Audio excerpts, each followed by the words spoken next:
Hello everyone.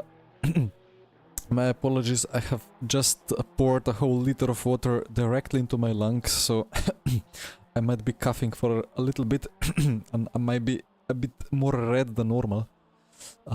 Anyway, we have 2 minutes and a half of the coughing to go. Just enough to me to get my mic feedback back, because I cannot hear myself again.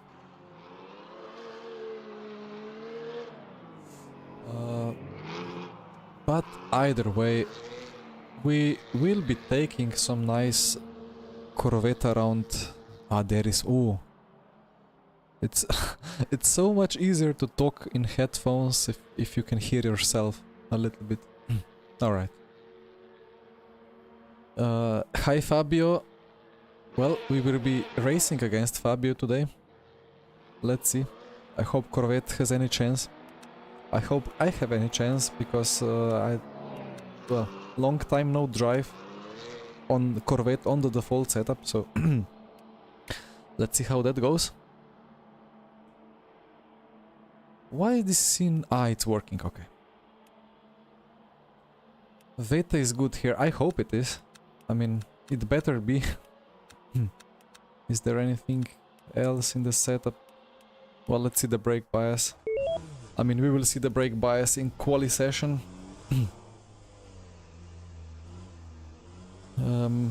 Either way, it's a nice, partly cloudy Sebring day today. But later it's gonna be quite rainy at Monza. Looking forward to some storm. I saw actual lightning. Is it? Yeah, lightning bolt. Well, that stuff. The yellow, sharp yellow squiggle that goes from the cloud on the weather forecast. So that's gonna be nice. Let's have the correct scene. Well, I have both POVs available, right? But this one is problematic because of the FOV. This one works much better.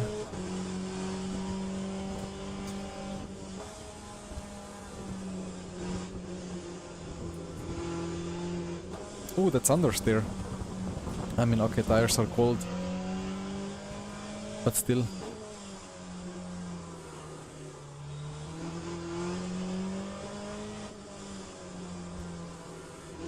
Okay, that rotates alright. I guess I have some feeling of the car. As much as it's possible to have in 5 corners. And here we go. 8 minutes of quali. I might just like put 20 liters and just keep driving, right? Tires will take 5 minutes to get up to temp, so...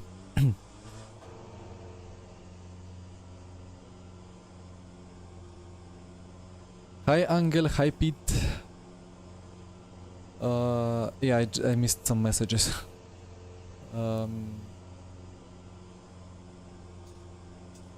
So Pete, were you doing just the race weekend or the... what's it called? Co-op?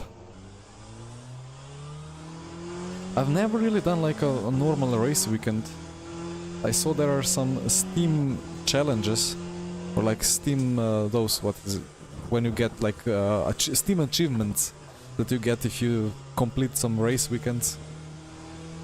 I mean, I'm not really into Steam achievements anyway, but if you have them full at 100%, that is kind of looking nice, right? Yeah, good luck Fabio, I mean, you are already on a lap anyway, so...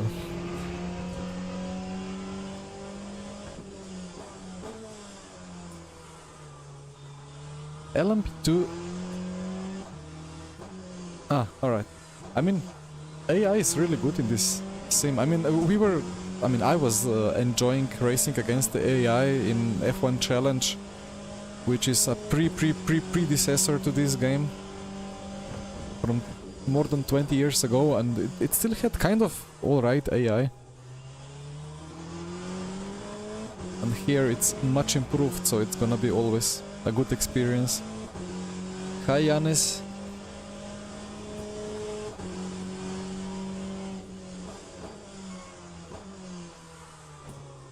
How many tens this give us? You mean... You mean the sin? Oh, yo.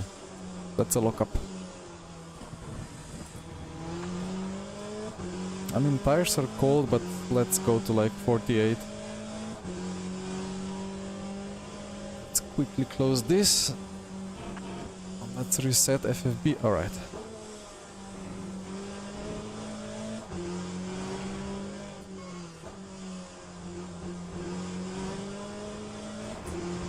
Hi, Ave.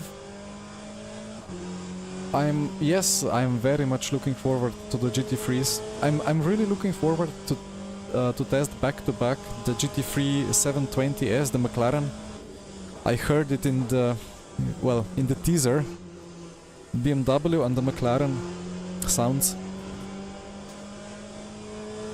Well, the sounds have been updated a little bit, but I really wonder how it's gonna drive, because I've done quite many laps with the RF2 GT3 because of Virtual Endurance Championship lately. That's some high-speed understeer.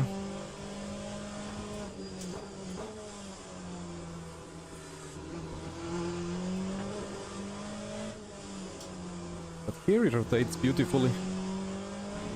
I guess just a little bit too much rear wing.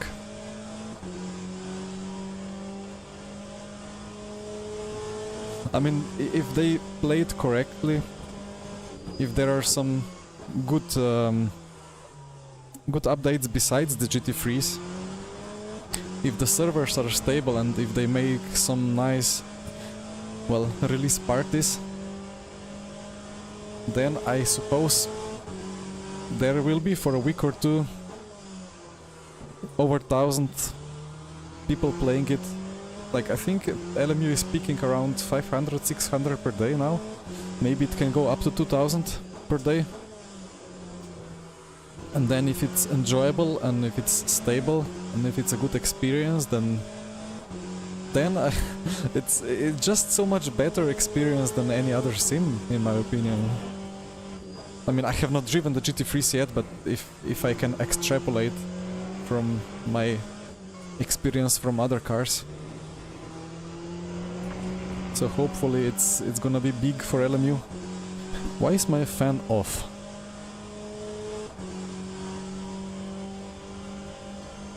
That's better.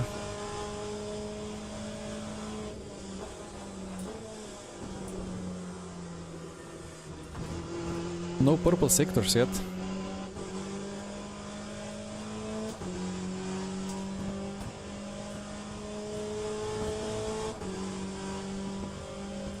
Ah, thank you, Florian. Yeah, that event was beautiful. Come on, doesn't turn.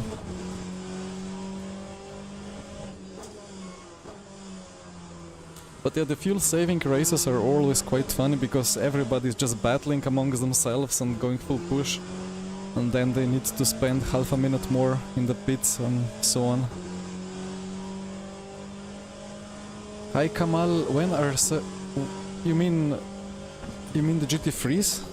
Ah, you mean the private servers? Did they say anything about it? I'm not really sure. Yeah, they said they will make it at some point, but I mean, let's see. Let's be surprised. Let's be pleasantly surprised when they release it at some point, and hope that it's properly implemented and not as difficult as it was in RF2 or as it is in RF2. Hi, some mister. Yeah, about iracing, when you mention it, issue is that there is still like 10 times the people in iracing compared to LMU, or even more, times 20.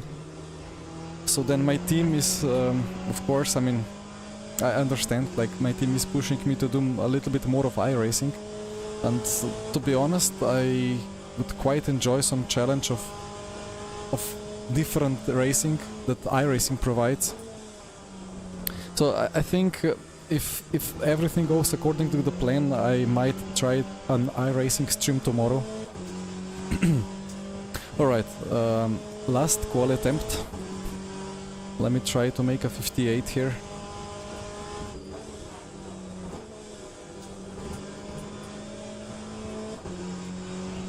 That was a better T1.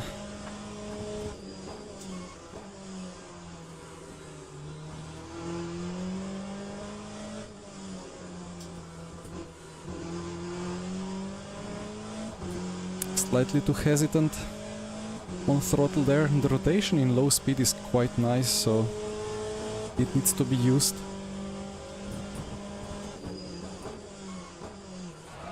Ay, ay, ay, ay, ay, ay. I forgot what exactly was the breaking point in the previous attempt. Might have overdone it.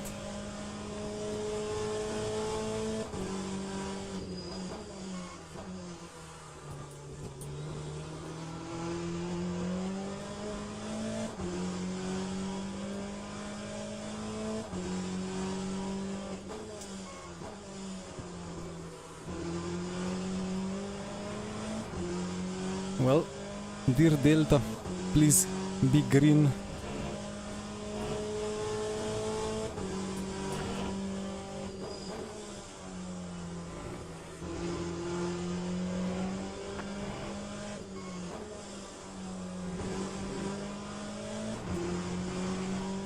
Well, it's green a little bit, but wait, I did lose quite a lot of time out of last corner on my PB, so let's see.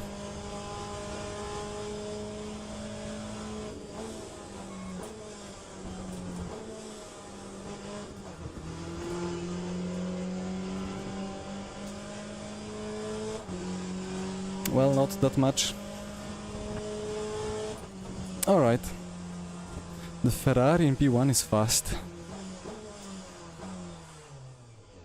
But I'm quite close to Fabio in P2 with the Porsche. Okay, so I used 3.12 per lap. Let me quickly calculate it for the race. Only 16-minute race. That's interesting.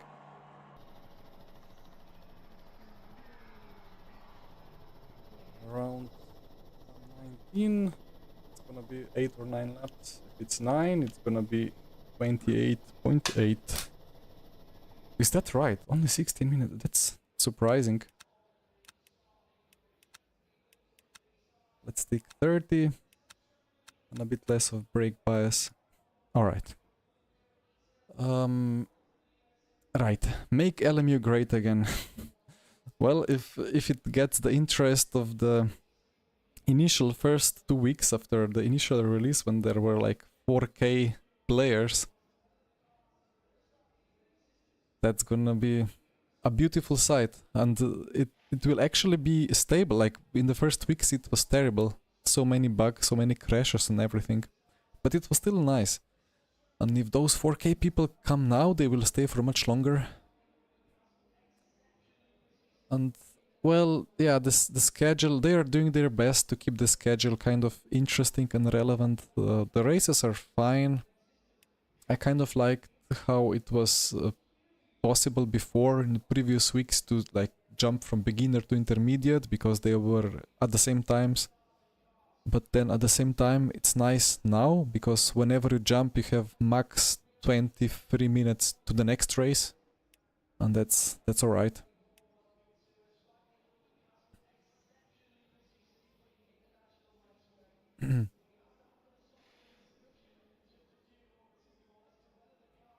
Yeah, I don't know when exactly the DLC 3 is planned.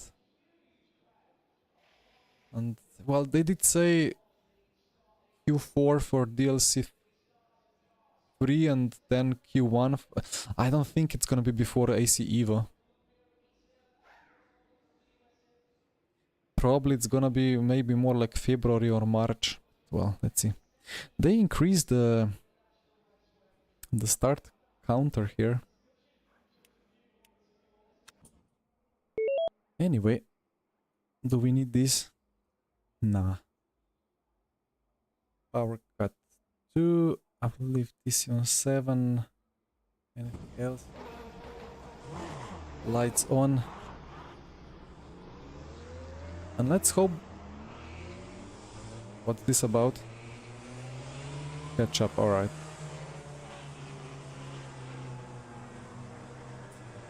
Let's hope the Porsche lacks some acceleration. But I will be understeering hard out of first corner. I just go on a speed limit, on speed limiter. Speed limiter. Let's get rid of that red, alright. And get ready for the green.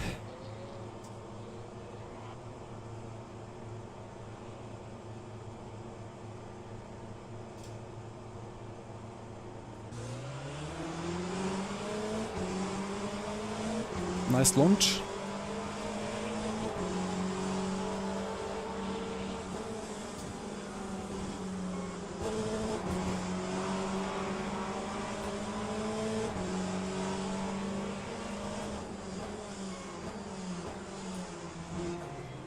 Had to dive because I was fearing of the other Corvette. Ooh, okay. Well, this Ferrari is not having its best start ever. Why is my virtual mirror squeezed together?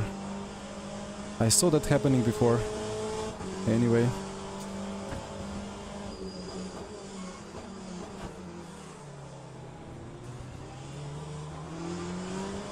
It was such a nice start compared to the front row, but the Corvette besides me also had a great start, so I just had nowhere to go.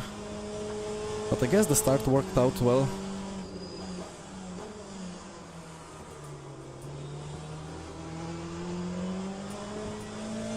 Now let's get Fabio.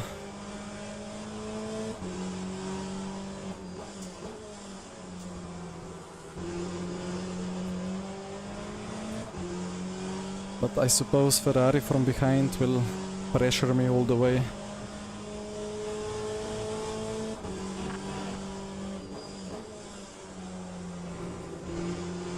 Ay, ay, ay.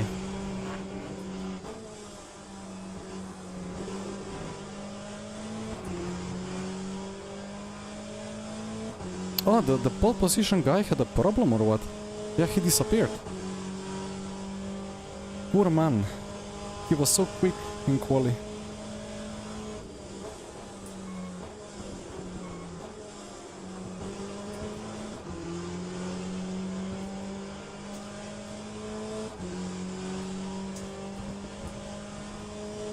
Hi Mario, good afternoon. Well, I didn't schedule it too much in advance. Just took a screenshot, quickly edited it and scheduled it like 15 minutes in advance, so...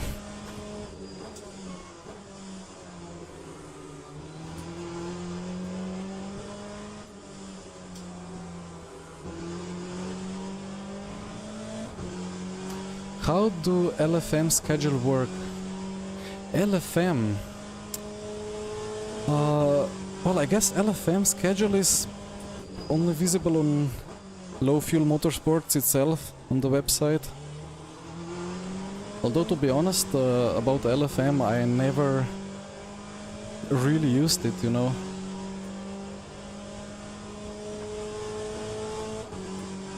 I mean, I did do some RF2 when it was like before the official competition system was released last year.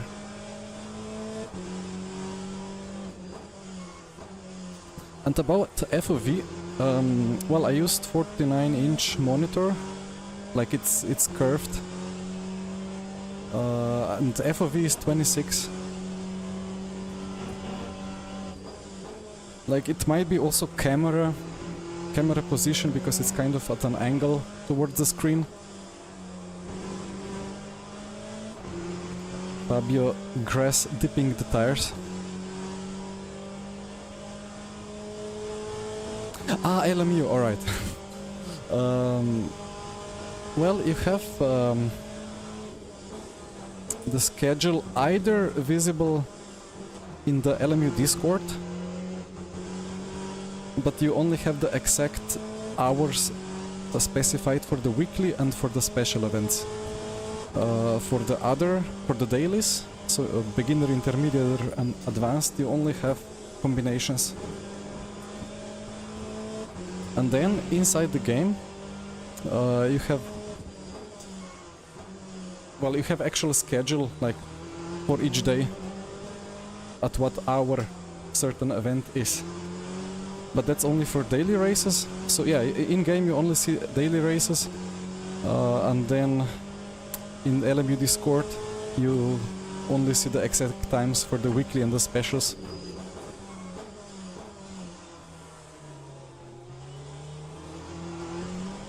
But it's basically updated once per week, like every Tuesday it changes. But they did tease that they will kind of organize something more meaningful towards it, because at the moment it's just races, nothing to it.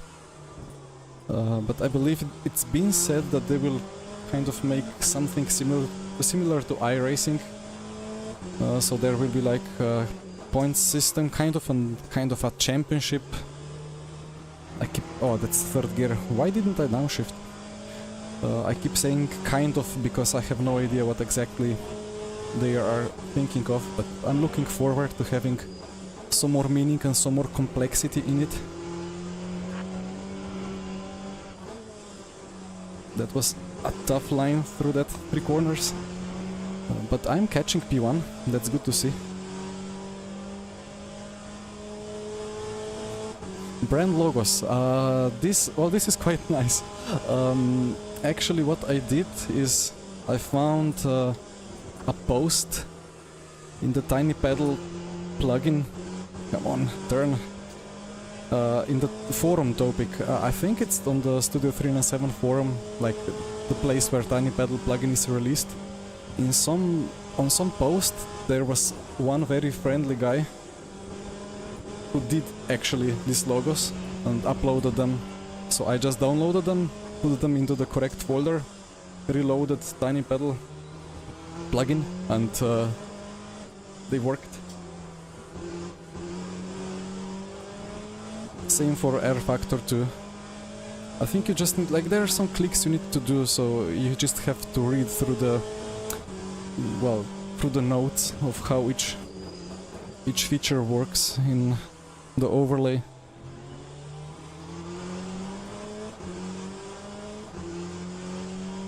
Yeah, no worries, Andy.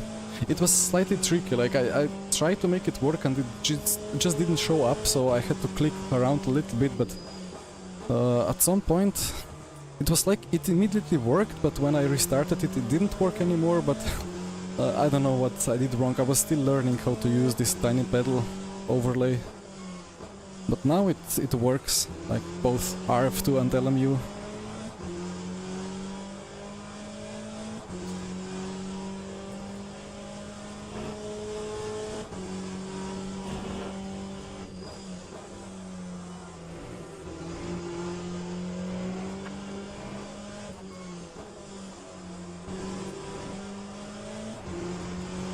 Fabio, I'm coming for you. Well, 1/10 per lap. That's a bit too little, but the gap is decreasing.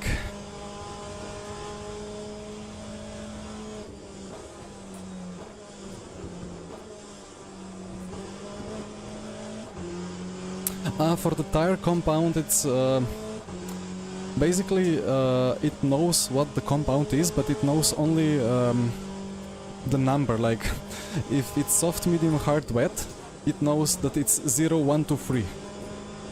And then like by default it says A, B, C, D, so it would show AA at the moment. But then I manually change it to SMHW or MHW, but currently I think I have it set for hypercars which don't have softs on most of the tracks, and I forgot to add the S, so that's why it's showing MM.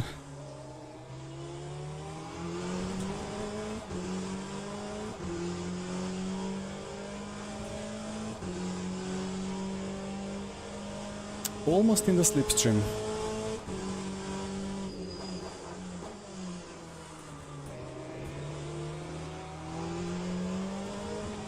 The rear is starting to be a bit funny.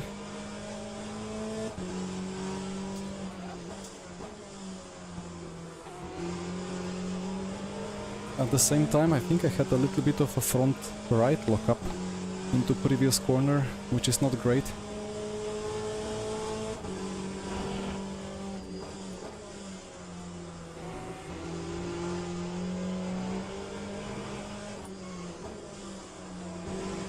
Keep getting downshift protection there.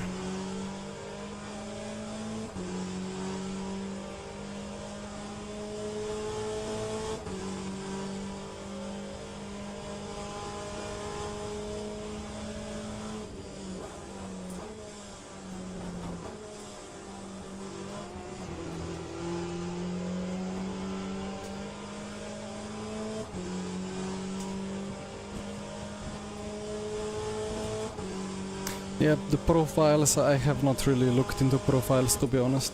Well, I have one for RF2 with completely different positioning of stuff, but it would be nice to have like automatic detection of what car you have.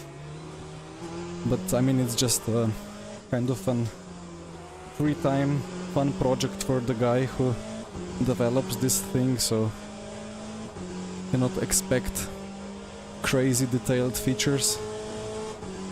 Although for the radar app that I use in RF2, well, because LMU has it inbuilt, when I installed it, it didn't have that fade feature when like surroundings faded, but your car in the middle of the radar didn't fade. I asked the guy if it's possible to have that, and he actually did it within a week or two. Like it's such a nice project.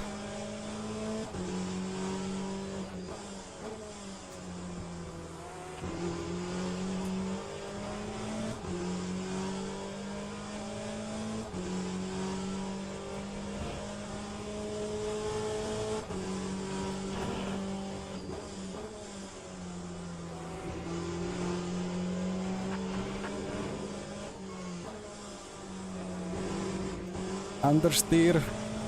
This exit understeer is killing me. Lost so much time. And I'm in second gear, it should be kind of snappy, but it's just understeering. Well, fixed setups. They have to be safe.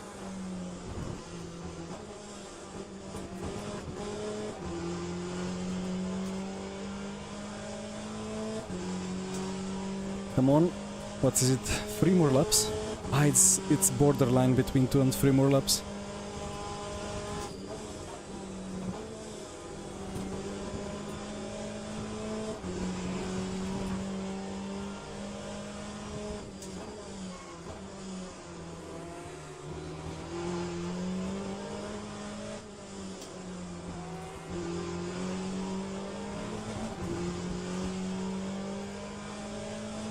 I think it will be down to like half a second if it's extra lap or not.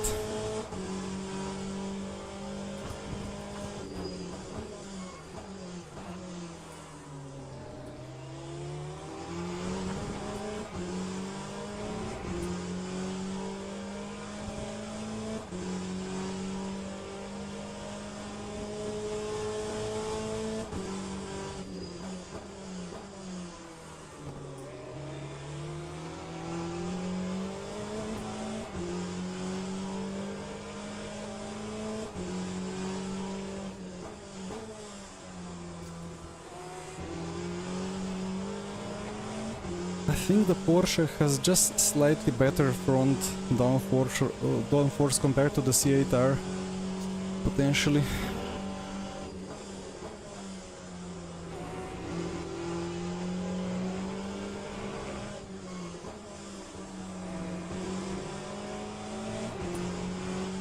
Although probably it's all just due to the differences in the default setup. Alright, 3 tenths. If we battle, it's gonna be last lap. If we go for fastest laps, it's gonna be 1 lap more.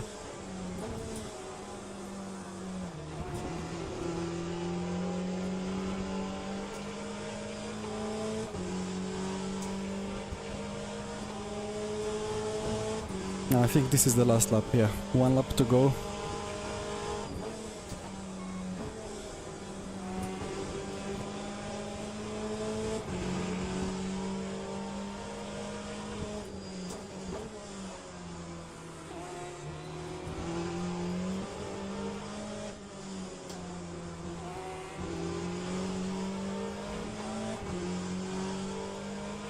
Well, the Porsche, I think it's the most drivable, the most balanced.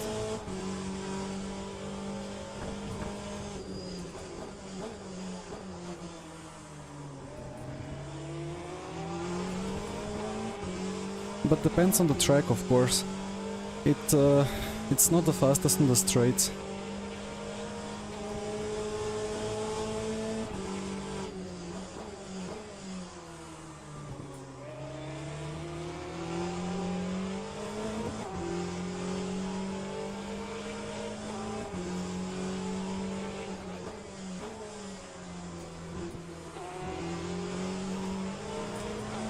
I think he can just go marginally sooner on the throttle pedal. I just need to wait a little bit longer.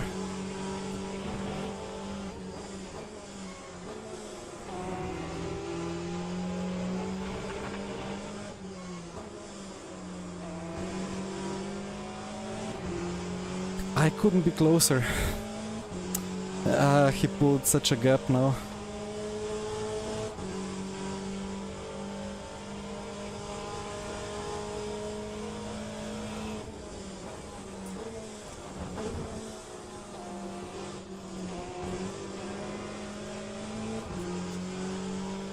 Well, it's side by side, but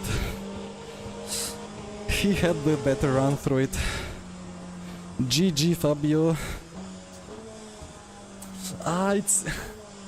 I think I had the pace. If I did everything correct, maybe I would have a reasonable run on him into the last corner. Oof. The issue is here. Wait, where is it? This is always my big... Come on.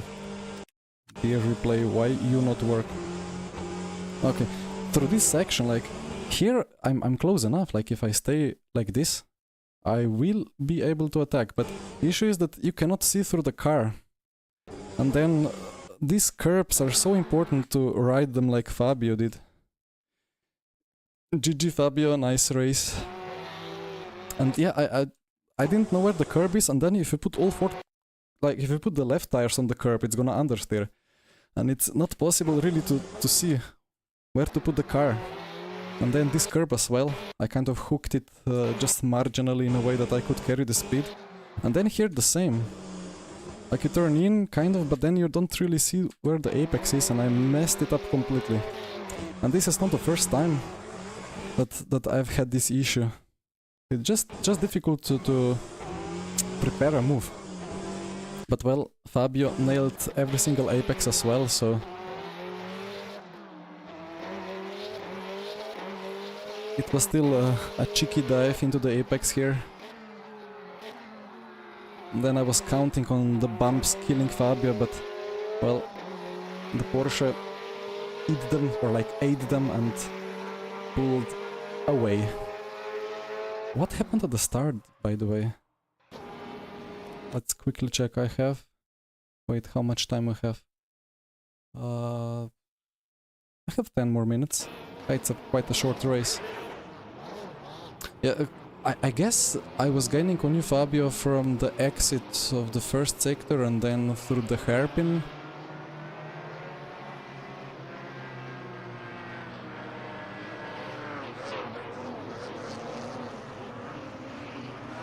Either way, let's see what happened there. I was trying not to be in the red, but yeah, that's not a great P3 grid position, right? Should have been 2 car lengths more further. But the start was good. Then I really didn't know where to put my car. There is no way to dive in between, so I just tried to maximize my entry. But the Ferrari just didn't carry any speed.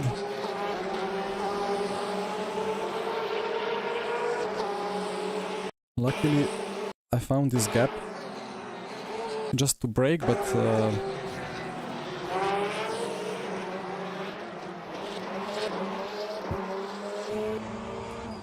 what happened with Joe then?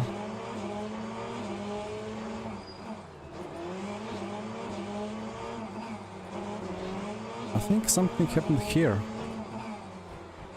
What?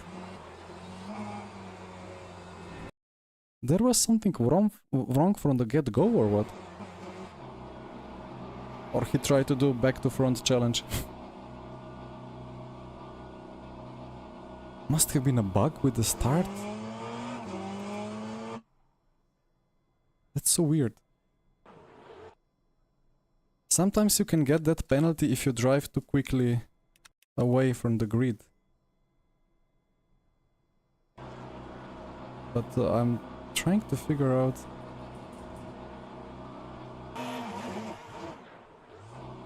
Nah, start or here it was alright. Ooh! Ah! Yeah, he released it here.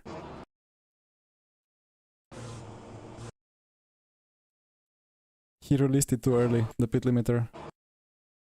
Yeah, that's a jump start. Ah, he had probably the best pace of us all. High big Brenta. Yeah, he just jumped the start. No other way to put it. Well, off to the next one. Let's see how much I gained. But the car felt really good here. 0.5%, alright.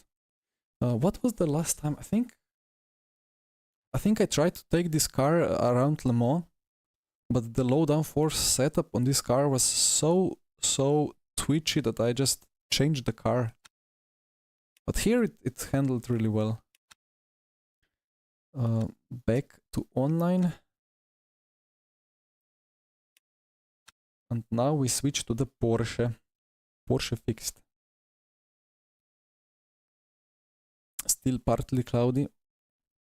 Let's see if I know anybody from here. Not at the first sight. What is the best color? This color scheme is really nice. Like blue and kind of frozen blue and black and silver. Let's do some laps of practice for a change.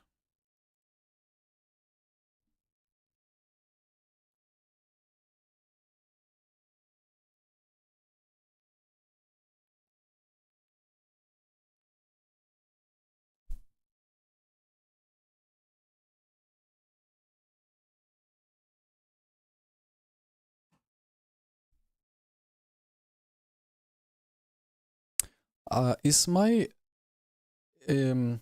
camera still flashing sometimes? Like this camera. I think last time it was kind of flashing like some weird colors, like completely white or half white, half red. If there is some issue, cam is glitching, it's still glitching. Oh dear. Alright. Well, I hope it's not glitching too much. Yeah, Ave or Ave, the next DLC, yeah, I guess it's make or break DLC. It has to be great, it has to work, it has to be handling best ever.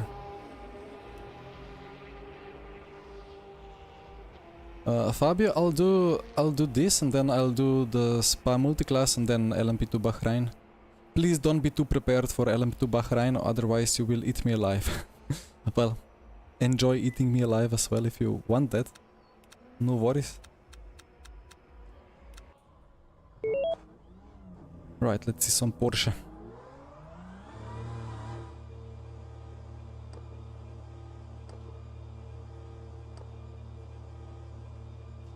It flashes once every 15 to 30 seconds. Yeah, I think... Well, I have an idea because it's currently plugged into well, USB hub. Because I have... Wait, can you guys hear me well? I think last time there was some issues with the engine volume. It was very loud, but I think... I don't exactly know what was on my stream deck last time, because I have kind of volumes there. Anyway, oh, you already did it yesterday, Fabio, alright. So yeah, I have the camera plugged into the USB hub because I have like 8 motherboard USB ports and I need like 14 or 15 of them. So sound is fine. Alright. Maybe just my headset was too loud. Hi Aurelian. I'm trying to go. Let's see how fast we can go. I don't think I've ever driven this car around Spa. Or was there some Porsche fixed already? Normally I took a different car. Sound is perfect. Thank you, Mlondi. Yeah, that's either some big TC cut, but I don't think it's cutting, it's just understeer. Just too much rear wing so that everybody can survive Orusian Raidilon flat out or without big bin. What's up with brake bias?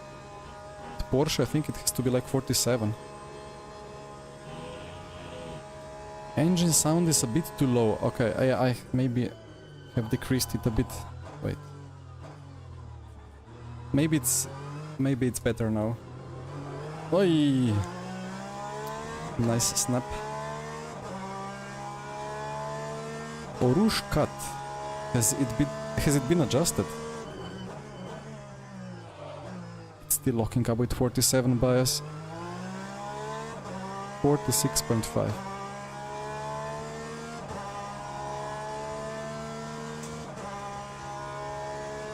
Have I registered or have I just joined the server? I think I have registered. Ah, it's...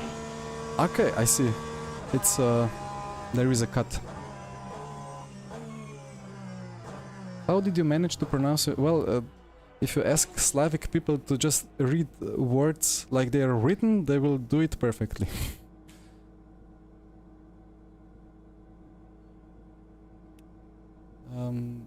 The mix is perfect, alright.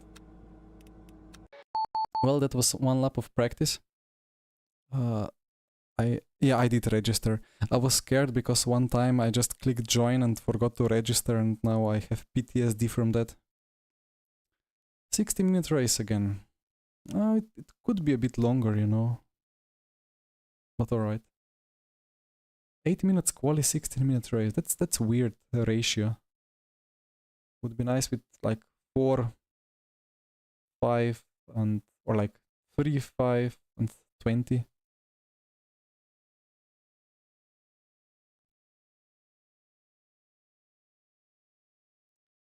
We have many words here in Slovenian that have M and L together, so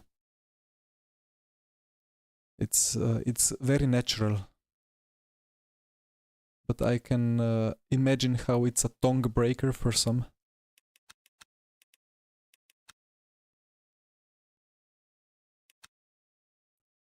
Join.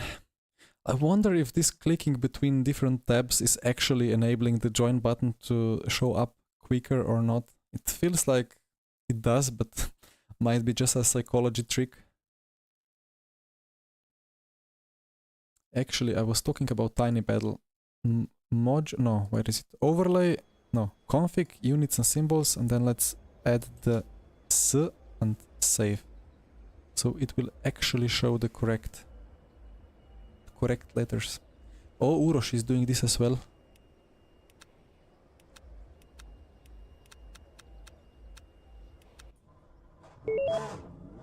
Now we have the SS for the fronts and rears. Wait, about tiny pedal, I did say last time that I might... Where is trailing? Trailing config? Show throttle. Raw apply save. Now it should be showing both filtered and raw throttle. So basically it should be showing TC Like, I mean, before it's been showing TC as well, but now it should be maybe more visible to compare what I'm doing and what TC is doing out of a corner. Hi Kyle, how did you know? I was watching them. I watched the... Wait, why is TC now not showing what I said it would?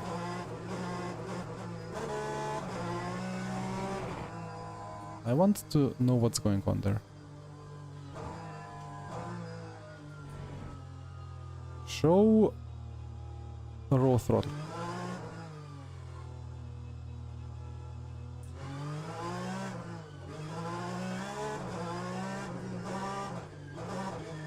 I don't know.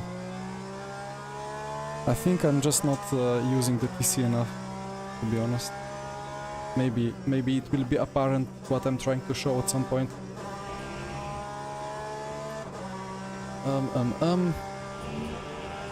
Yeah, but about the CPU...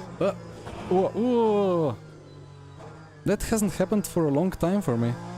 Basically, sometimes the inputs kind of disconnect a little bit. Luckily, it was still going straight instead of left, because normally when you have a wheel disconnection, it defaults to maximum left. Anyway, yeah, the X3D 9800, I watched a video from, what is it called, J2 Cents or something like that. It looks amazing. It looks like times 3 the FPS from what I would expect from my current CPU, which is i5 12600K. So I kind of want it as soon as possible.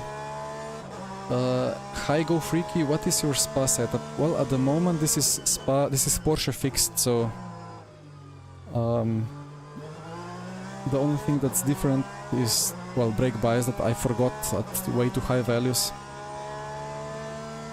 Hola Seba. No, Anton, it's when somebody connects, it can sometimes just freeze, but now it actually was still going straight just without any input, so it was a bit different.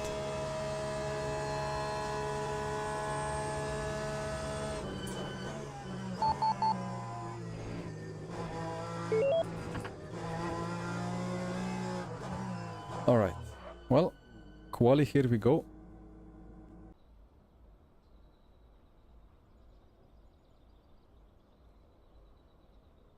The camera still keeps like shifting to left. I don't know why that's the case.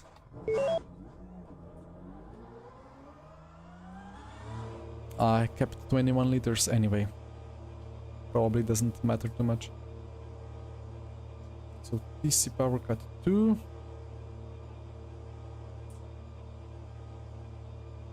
I did want to have 47 or even slightly less brake bias. And headlights on for no reason at all.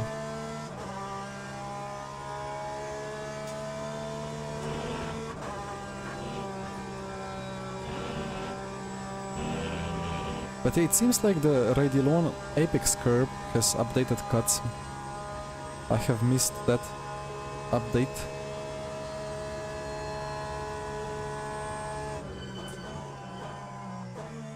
Nice Go Freaky. Yeah, I have... Actually, like, I would have alright FPS as well, but because I have to stream and I have to have OBS opened, that encoding of the video is taking quite a lot of CPU. I have 3080 RTX and the 12600K Intel, and the Intel is struggling so much. I mean, it's still drivable and it's still streamable. I don't think it's... Ooh, okay. Entry oversteer. It's still always above, almost always about 100 FPS. At the moment I have 150, but if we have a Bahrain race at night or something like that, or some rainy race with very strong headlights and or Le Mans and rain and night, then it can go down to like 80 or 90 on the start-finish straight. But still, brain kind of adapts to it, so it feels smooth after some time. But for the esports purposes and so on, for max performance, it's not best, so I'm looking forward to spending way too much money on a PC upgrade at some point.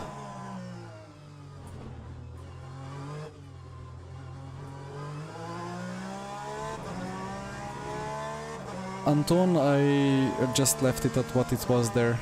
I'm not saying that's the best, I just never really tried or touched it. It stops alright. And yeah, setup is never complete.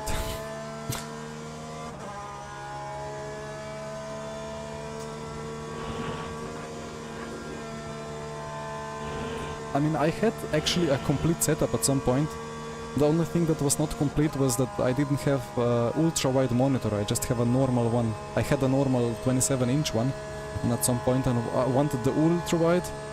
At that point everything else braked or broke. And I'm still trying to update it. Although again, RF2, which I previously raced mostly, was alright, but LMU is a bit more demanding.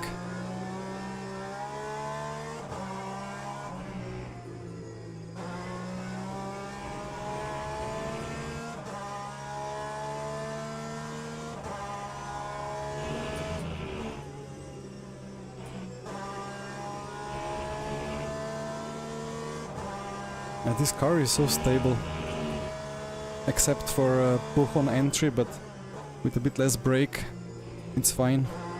It rotates nice on the brakes. And exit is just slightly understeery.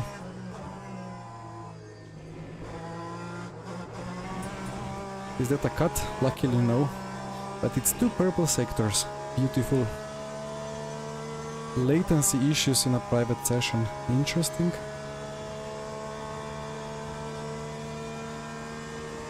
Hi. Is that L or I? Inex. I guess it's Inex.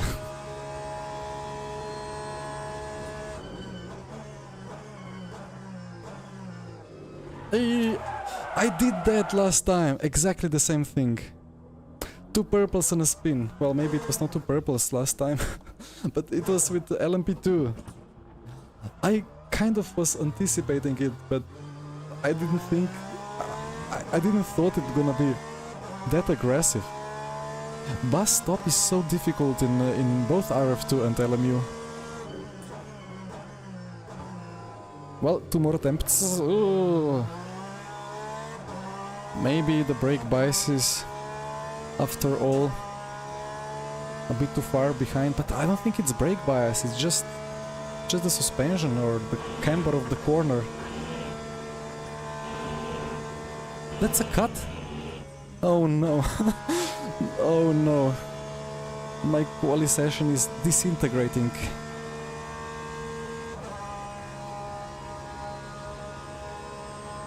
Yeah, this is the official Grid Engineering Porsche 911 RSR replica.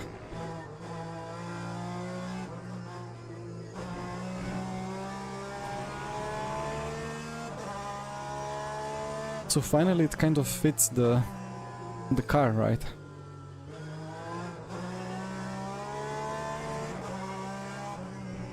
Luckily we have 8-minute quali session, otherwise this would not be too great.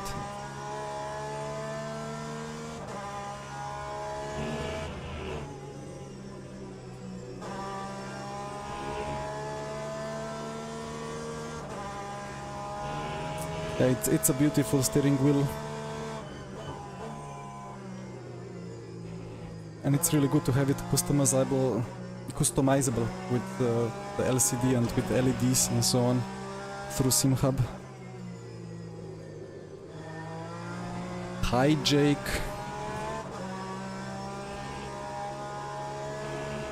Yeah, Jake, if you're doing iracing, I might join you tomorrow. I'm just like, I don't know. I prefer FFB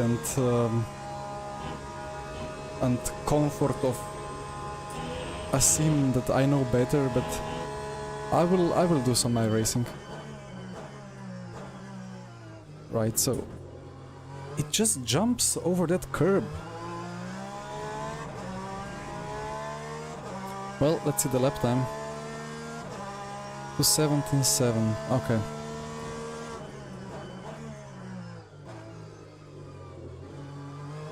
That was a nice esports slide.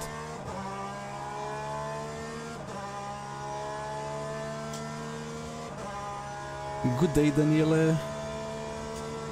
Okay, no cut, please. Thank you.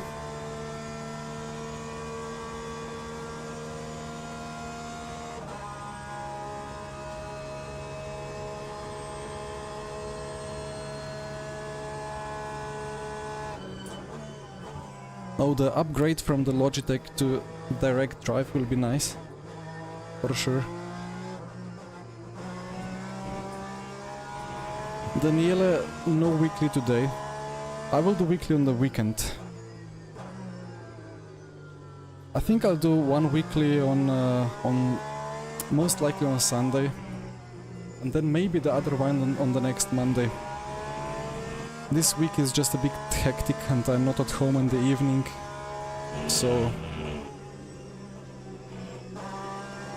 I just thought of trying out the daily sprint races, as I don't have to prepare for them, because, well, for the weekly, even though prep is not really needed, it's just still kind of a significant time investment, so it's good to have at least confidence in a setup and some practice laps.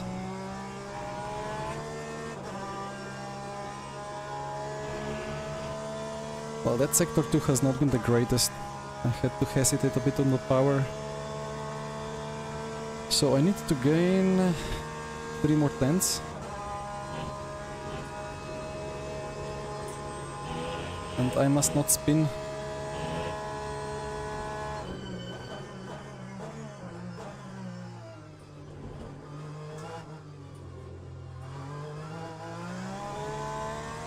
Why is the rear trying to kill me in low speed?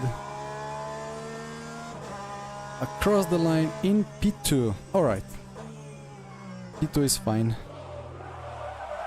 I don't think this is brake bias. It just feels like it's... Wait, what was the fuel usage? 3.8. Maybe 4. Come on, why don't you escape? I think it's just very stiff suspension. 200 spring rate. What's it on the default?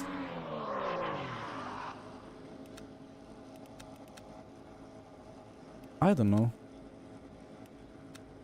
Anyway. Daniele, we didn't qualify for the IMSA thing. We were like...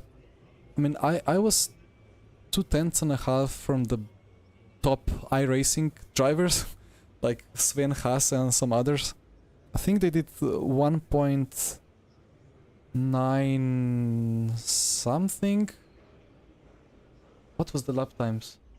Like I was 0.22 and they were 0.9 something. So like there was less than 2 tenths and a half from P1, but the leaderboard was so insanely tight. Like everybody from iRacing did laps, and well, I bought the car on Wednesday, deadline was on Monday, I just didn't have enough time to be faster. Jesper was same pace as I, but we were like 40 milliseconds away from qualifying, so it was... If we started preparing a week earlier, then we would have made it. Either way, we will do 1 round as invites, so we will be there. Right, 16 times 60 divided by... What was the lap time? What was the lap time? I guess 135, 37, let's say. It's gonna be 8 times 4, that's 32. Quick math. Well, it's already there, so...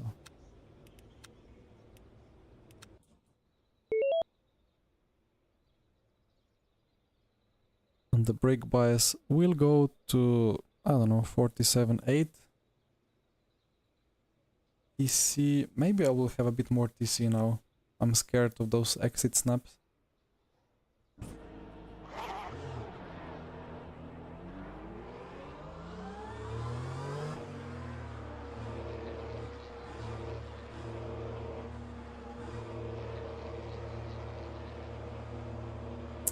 Well, Daniele, why am I putting myself... Well, if LMU is unsuccessful with the next few updates and so on, and if MSG goes down under and things like that, then iracing is my only future.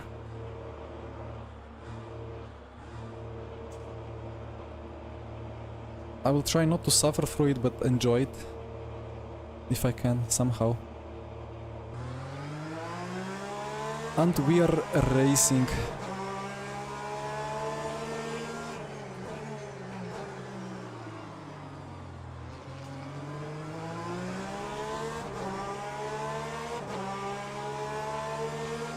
Fat International, best sponsor.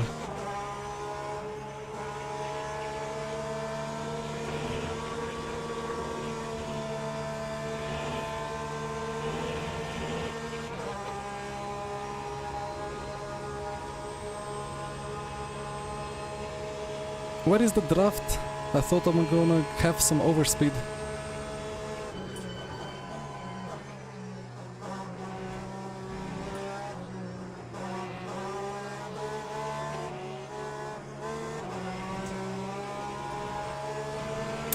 Ay, ay, ay.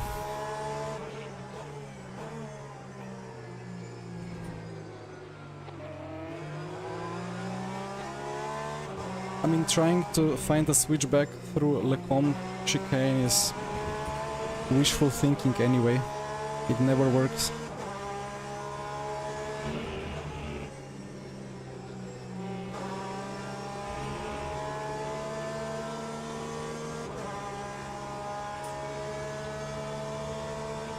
Yeah, it's on the ass of the Porsche, as you say. I mean, that's great marketing, right?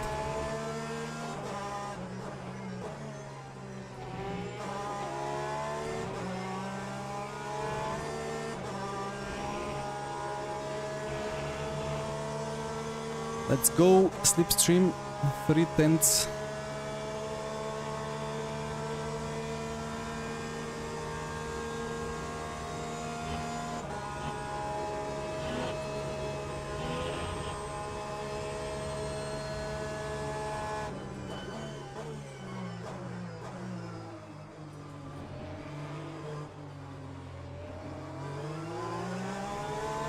Why is the car so twitchy in this bus stop? Like, it just...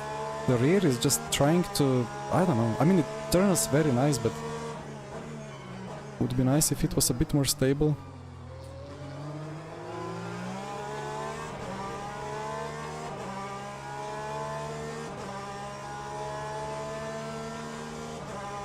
Well, Go Freaky, I think they will do a great job, but I don't think they will fully nail it.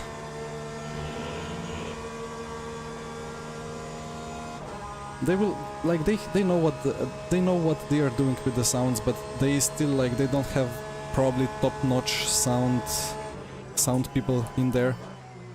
Oh, that's a lockup.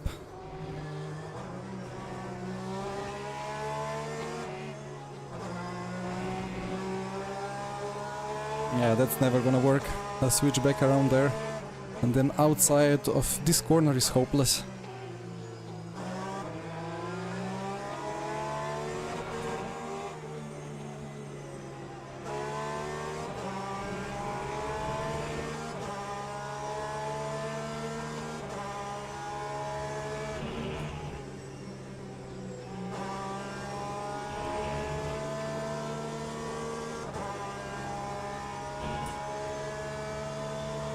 Yeah, Jake, I perfectly understand.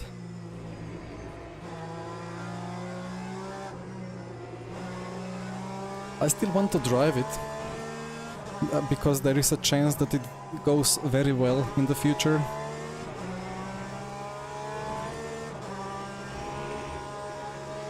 Let's see how the GT3 packs and everything else is perceived and how much the player base increases.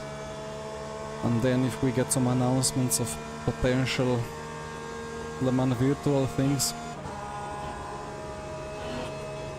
But either way, yeah, as you say, iracing is a safe bet, so if I can make myself fast on iracing, another snap. If I can make myself fast on iracing and stream it at the same time, then that's only positive for me.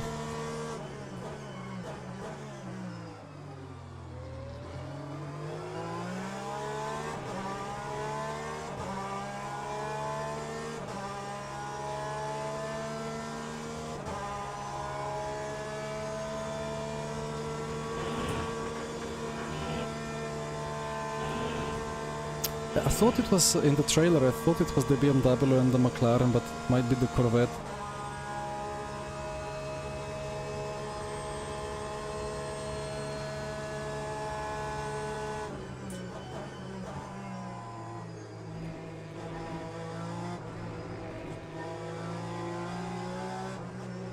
Well, Jake, at the same time, you know, there is a lot of iRacing streamers, but not many Le Mans Ultimate streamers, so in LMU I can jump in and be winning races, so I'm much more relevant.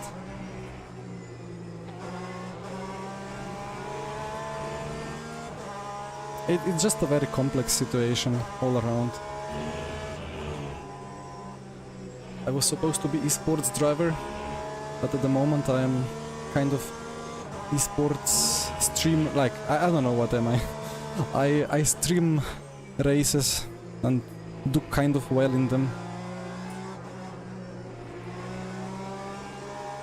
And I hope you guys will appreciate even if I do one iRacing stream per week. In the end of the day, maybe it's best if I'm the sim racing guy, and when we have AC Evo releasing in January, I will surely try to drive that a lot. Okay, well, that's a move for P1 maybe now.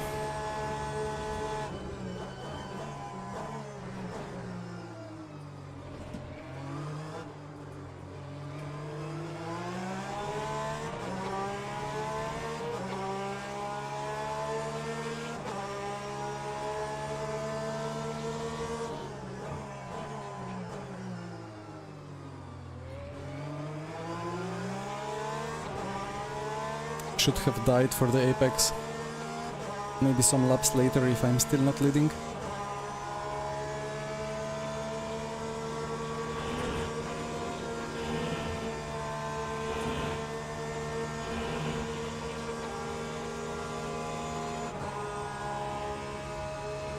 I think the Porsche has max power at max RPM, so I just keep it revving around the outside.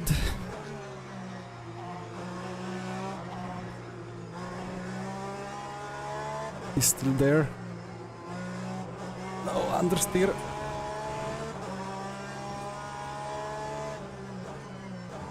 I over-defended that, but alright, well. P1.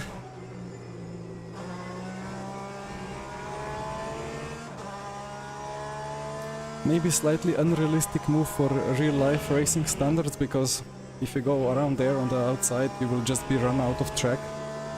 But people in sim racing are better racers than real-life racers, so often sim racing is more enjoyable for the side-by-side battles, I think.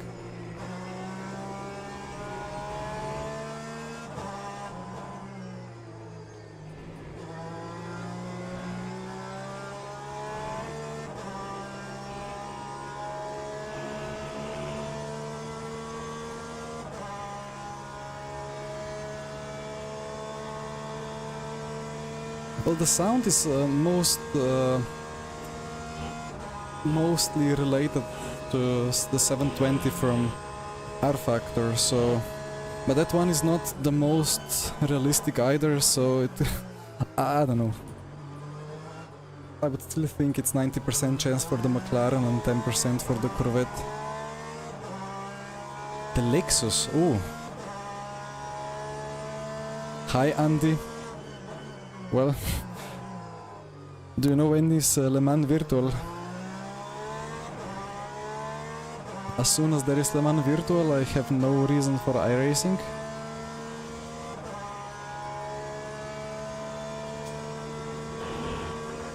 At the moment we are playing the Porsche Fixed.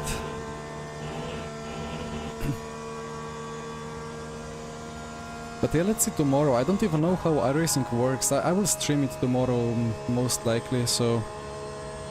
Feel free to tune in if you want to see a man suffering with the lack of force feedback. But I don't really know how the system works there. I talked a little bit to Michi Hoer himself. He gave me some tips on how system works. I've last used it 5 years ago, I think.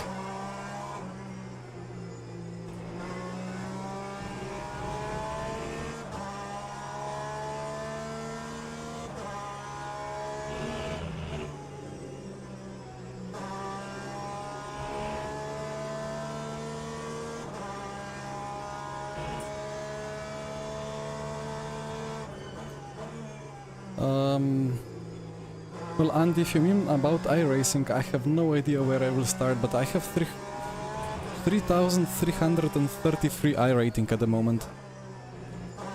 And probably that safety class rating, whatever, A.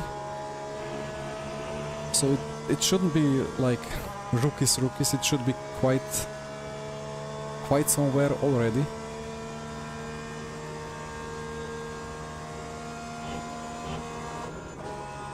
Nice rev limiter, just the sound disappeared.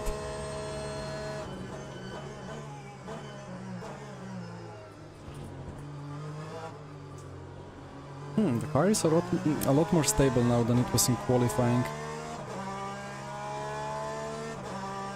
Maybe the wear helps with that.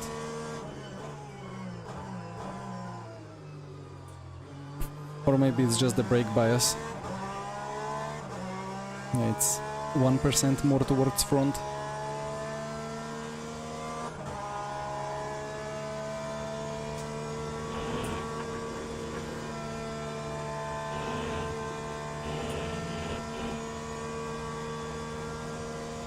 Well, above iRacing A class, isn't there like, I think it's Pro and WC or something, but you need to qualify, but I don't think it's top 20 in the world, no? I think there is many people with that WC class or Pro class or whatever. But let's see. I mean, Andy, yes, I suppose so. All I'm trying to do is keep it enjoyable to myself. Oh, thank you for the subs. Yeah, I kind of try to just keep it enjoyable to myself, and if I would have to do, I don't know, 10 Mazda MX-5 Global Rookie Series or whatever to farm I rating, I would just not do it. I want to keep it fun and a good challenge, but at the same time I want to keep it as a job, you know. I'm in such a lucky or privileged, but I like to think also well-deserved situation where I can still keep doing sim racing for a living, even though it's not really esports at the moment in the scene. It's just building up, doing my best on the streaming side of things and waiting for bigger stuff to happen if it ever happens on LMU. But it should... Oh, okay. Well, that was a big stuff happening on LMU, so there you go. I saw myself already pointing into the wrong direction. Oof. Scary. Good afternoon, Christ. Andy, you say it's coming. Well, I would assume that as you know, or if you know more about it, you will not be able to say anything more about it, or if you say more about it, you will be in trouble, so I will rather not question too much, but oh well, let's see.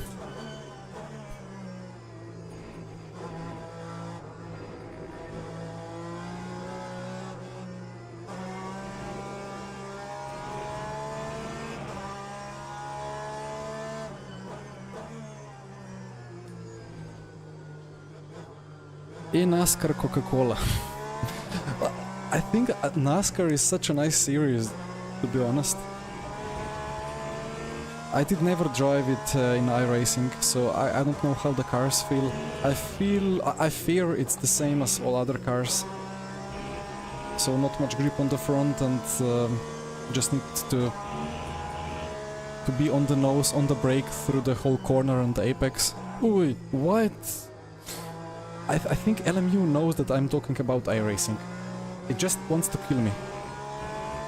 LMU, dear LMU, I will be only driving this sim forever. Please be good to me. I will start talking about iRacing again after the last chicane. That might be actually close with another lap. Nah, we are just slightly too short. That's alright.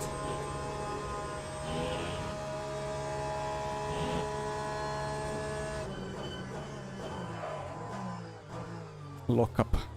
It knows I'm thinking of iRacing, even if I'm not talking. Anyway, across the line. Nice battle for P2 behind. Alright, well, that's a P1.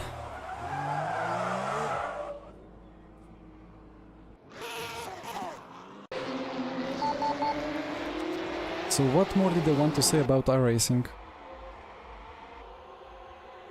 I want to drive some ovals, but I don't think it's the correct rating, because it's separate, right?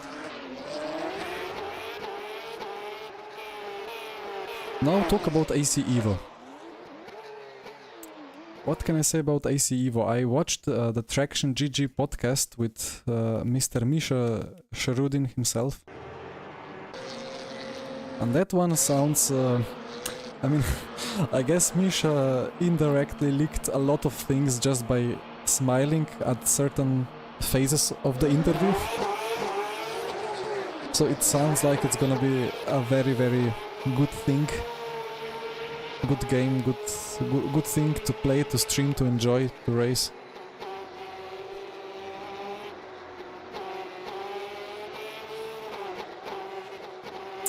Here I thought of trying to go around the outside of him, but then I realized it's the worst idea ever, so I tried to go for a switchback, but then I missed the apex.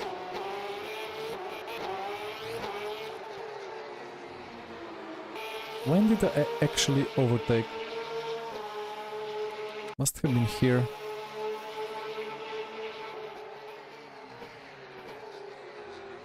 I saw him struggling into first corner on many laps, so I thought, well, I can just try to put my car there, and then if he bumps me off, I'll be bumped off, no worries. And there was a small bump, but that was very, very respectful racing. Well, maybe I kind of left him less space than he left space to me, but that's all good. And then I gave him a very respectful amount of space. I kind of almost lost the rear. And then I don't know what I did there. Almost went into the grass because I was looking at the mirror instead of the road. Mr. Kiran must have had a nice sight.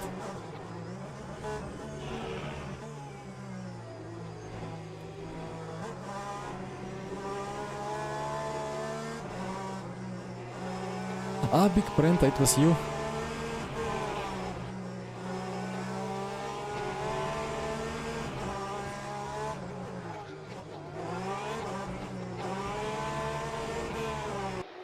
I will check the last corner.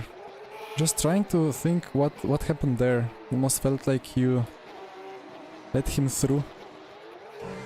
Although this corner is so difficult around the outside, for sure.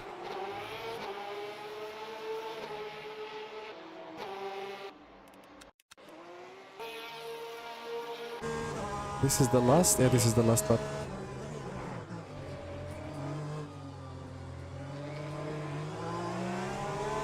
He messed up the exit a bit. I think this is the line. Well, that's quite close. I wonder why his exit was that bad often. It's weird. I don't understand these inputs.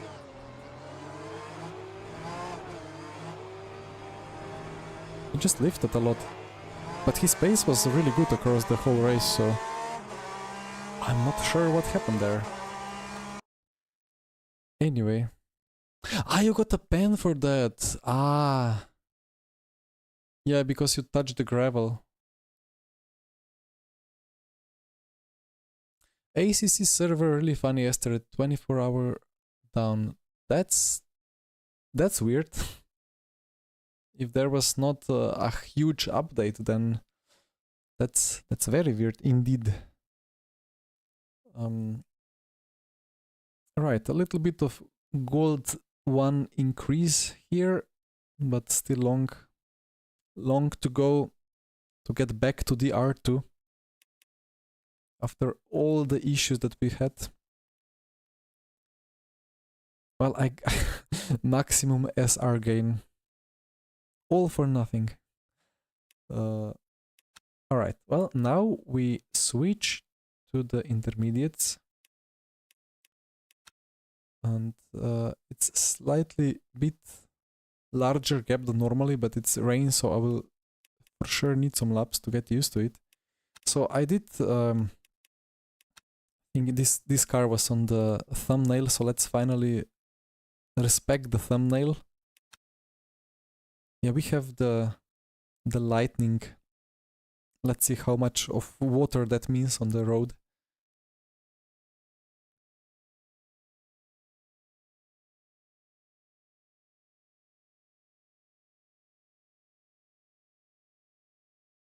Aston and manicure. Is there something on it or what?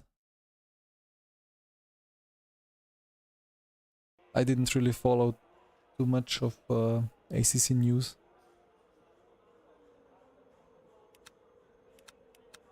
Right, so this is open setup. This is open setup. Do you have any setup for Aston at all?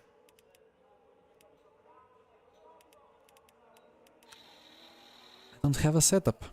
Oh dear. Right, so you know what? I need a very short break. Let me put maybe this thing on watch,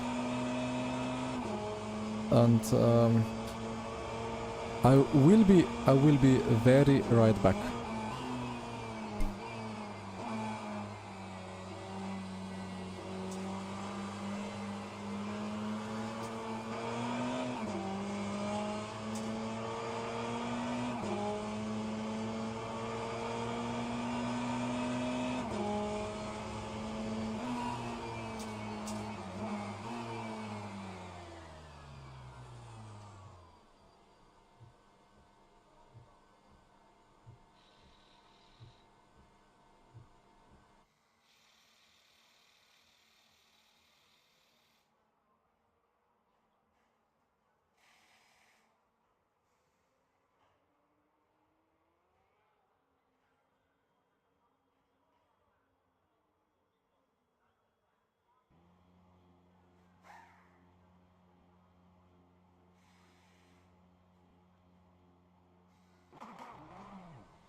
Well, I'm back. I heard my SimuCube has turned off meanwhile. So, what have I missed?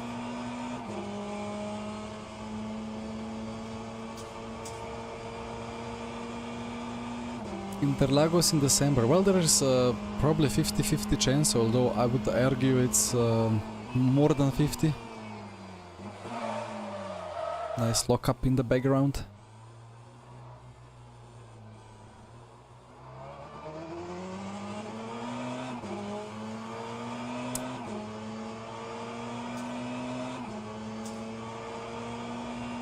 Ten comments. Not sure if that was if you said that to somebody else, but well, I guess I missed a lot of comments. Anyway, let's actually. Oh, that poor man is locking up like crazy.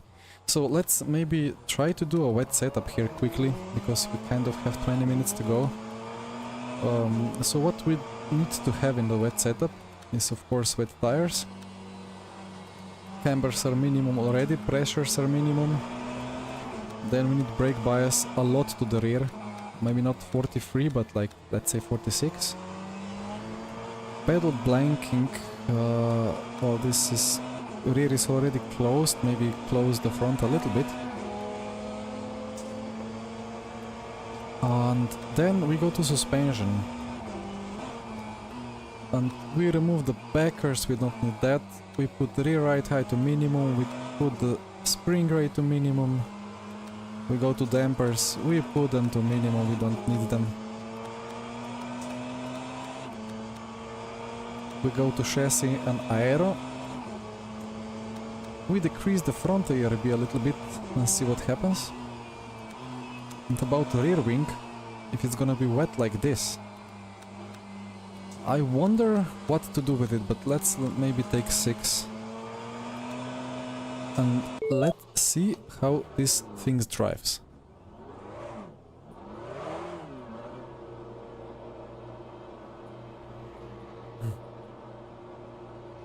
Frame rate is even alright, like 146, 155. My texture detail is on high, I think. But the reflections are on low, so I hope it will be kind of watchable. It looks alright. Why is my virtual mirror squeezed? Like it just... I guess I would need to restart LMU.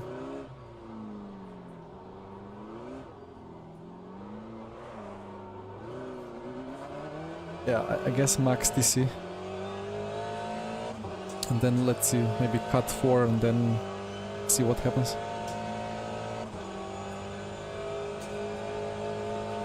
Well, Sergio, I have 20 minutes to go. I need to do all the changes at the same time.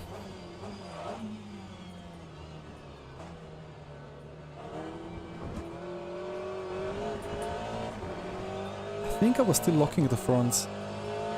45-0.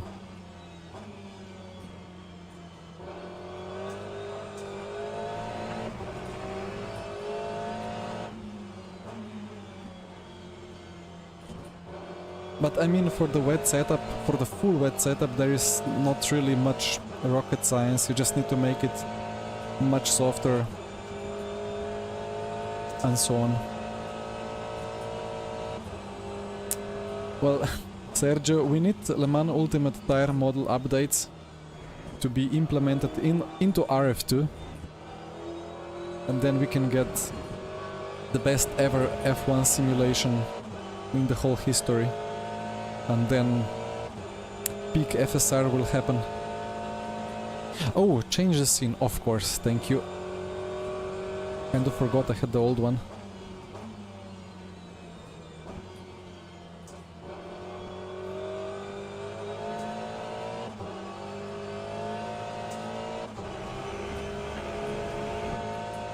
Maybe a bit more power cut still. But you know what, the balance is alright. I'm not bottoming or anything. I mean, these cars are high up in the air, so...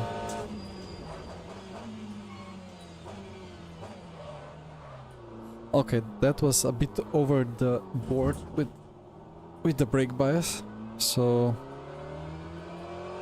Well, let's have it 46. And if I lock up again on the rear, I'll put 47.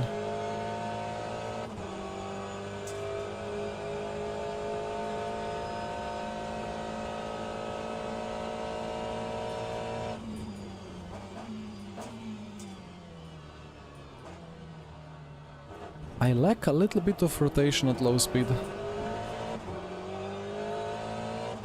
So what I will do when I escape, probably just remove the front anti-roll bar completely. Max TC, okay. Let's put 888.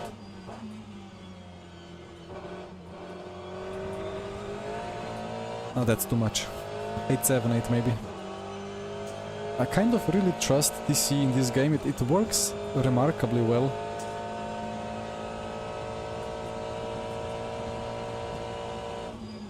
Although sometimes I ask myself what would happen if I just turned off all the TC and just drive according to my feeling.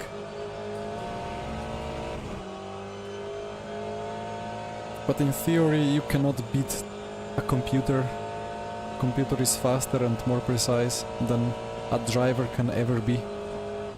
Except if you are an Italian sim developer that makes one of the most played sim racing games, and after some years of developing you still don't know how to program TC, so people turn it off to go faster.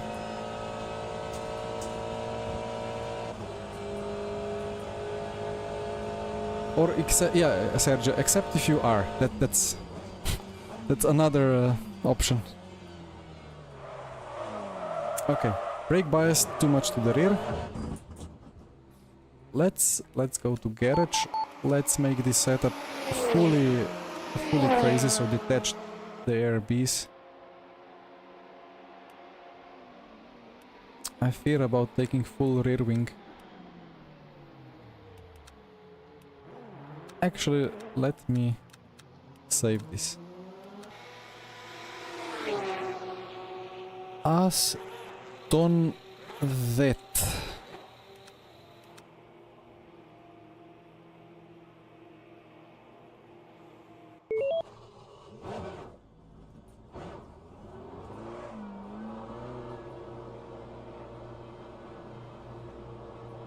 Wait, this is times 2 fuel. I think. I didn't see it in the LMU Discord in online status.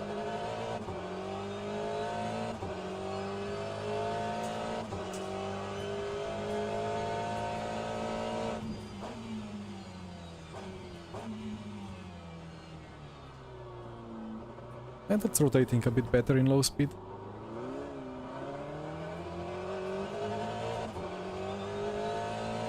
Well, this TC is still not perfect, you know. The issue that I have is that it cuts a lot between like 100 and 150-ish. But at very, very low speeds in first gear, when you put the power down, it doesn't cut enough.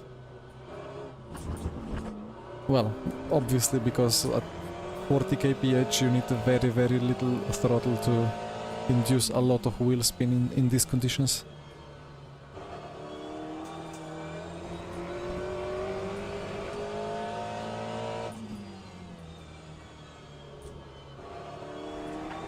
So some throttle management is necessary.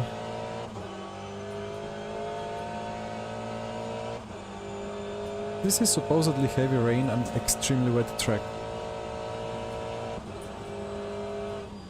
This doesn't feel extremely wet, to be honest.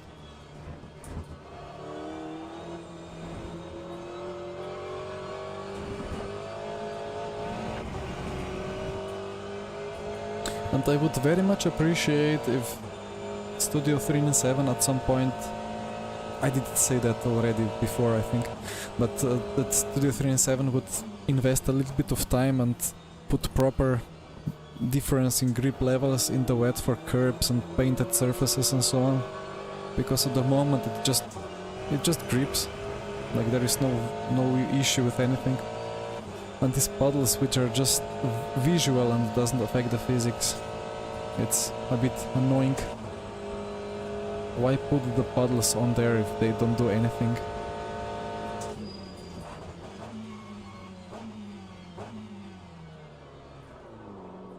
I keep doing this. I'm just too hard on the brake.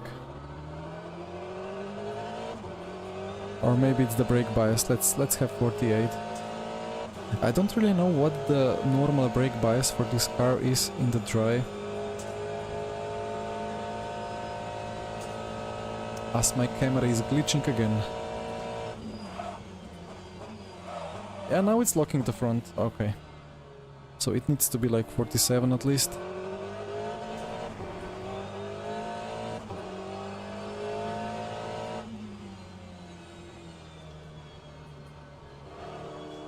I see it glitching a lot. I have my OBS preview open at the moment. Yeah, I need to fix that.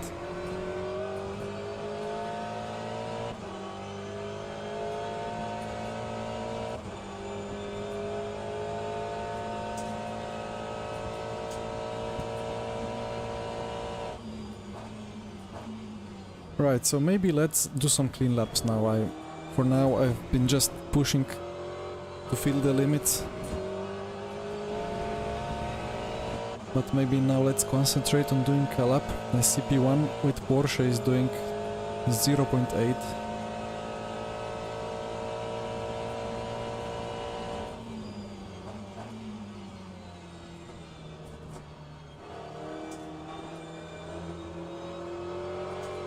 These raindrops are quite annoying. Why are they black?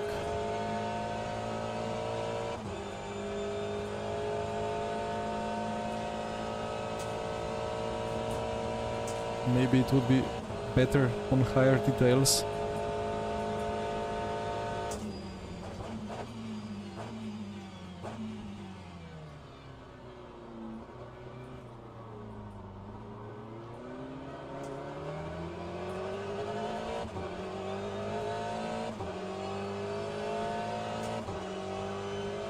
But then I'm not sitting on the dashboard. I think the distance to the windshield from where I am now, if you calculate as if I'm part of the car, is what it would be in real life, potentially.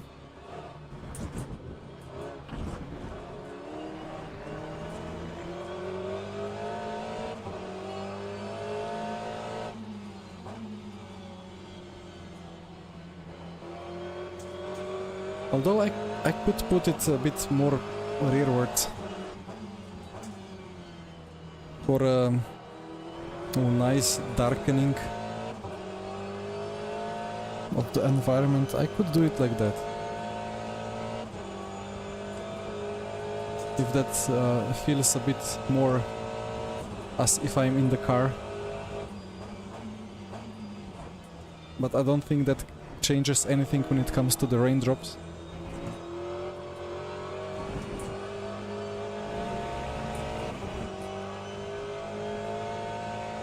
I mean, Dan, it's fair enough.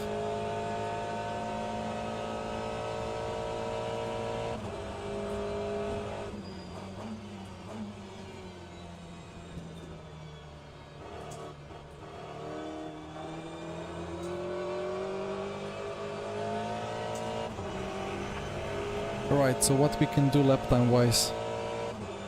2 minutes 02. But I was held up in sector 2.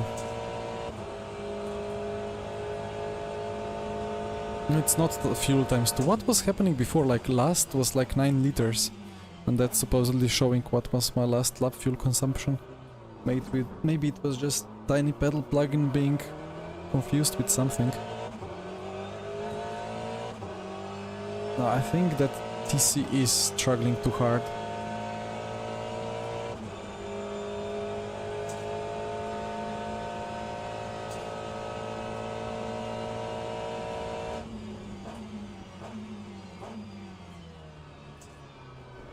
You know what?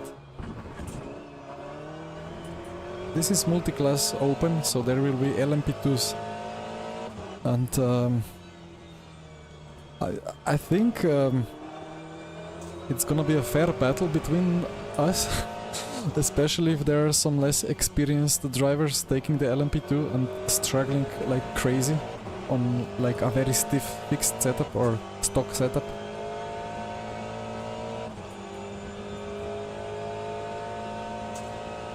And it's Monza, and we will have to negotiate turn 1 at Monza.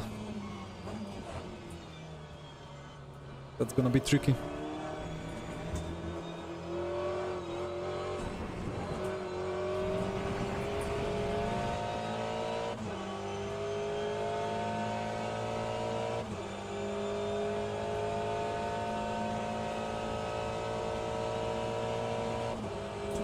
Also, the Aston is probably not the greatest car for these conditions because the engine is on the front.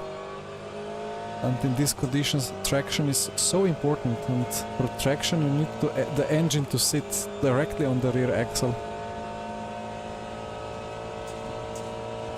So the Porsches are normally very fast.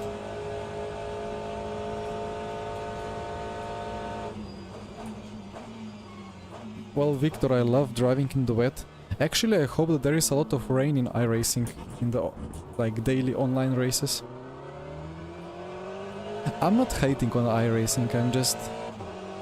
I will drive it, I will stream it. I will win races there. And I will enjoy it, and that's gonna be even greater victory. I need to stay positive.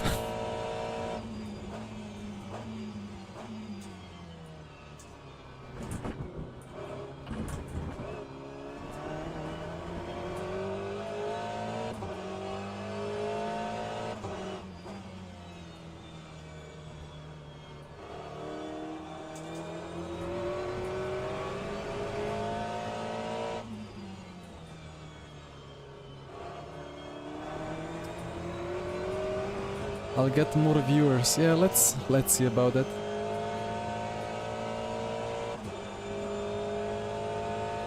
Andy, that's a good forecast. I hope you're correct. I really need to fix my camera flashing like that. I don't know why that's happening. Probably I just need to buy a new motherboard with several USB-C inputs, and then I need to plug it in directly, not via a converter to an USB hub.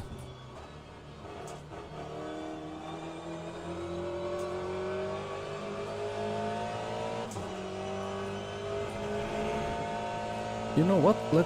Let's make an experiment. TC power cut is 0, that actually means that TC is fully turned off now.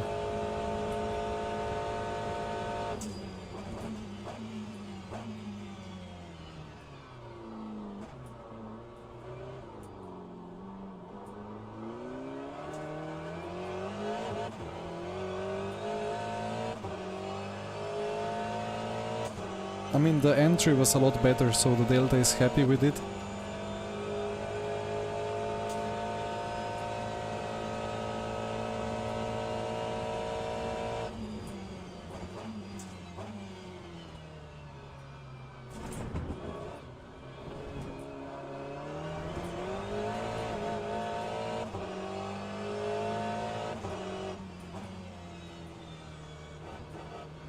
I don't know. Feels like there is so little grip that it doesn't really matter. Car doesn't accelerate with TC or without TC. A little bit of wheel spin and the Delta decreased by, I don't know, a couple of milliseconds. Hi Tristan.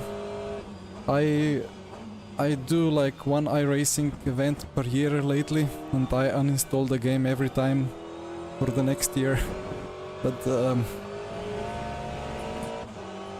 well, I really want to have it like, I want to give it a go, I want to give it a chance. The Cadillac hypercar there, the GTP Cadillac, is surely quite a nice car to drive.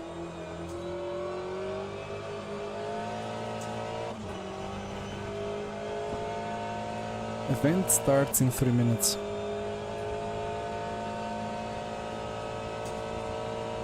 I don't know anymore, this feels drivable even without TC. What if I put it to like 3? Go for it, P2.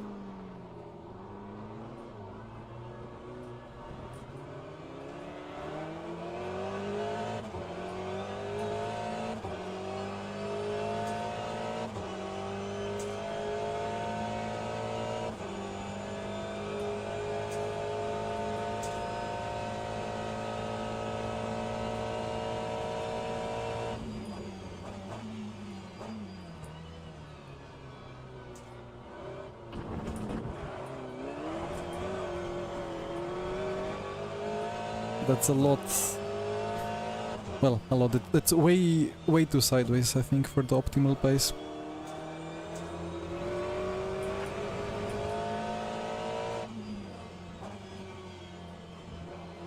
I think these tires, with these tires, if you break the traction a little bit, you don't really lose anything in the dry. But in the wet, it could be so that if you break it a little bit and have a little bit of wheel spin, you just like lose a couple of milliseconds. But it's not big of a deal like in some other games.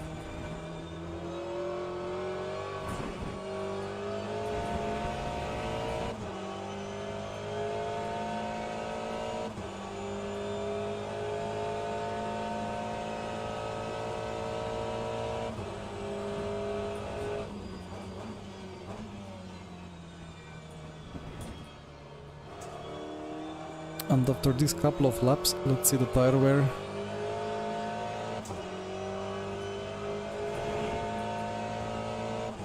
There is none. Okay, well, time to jump over.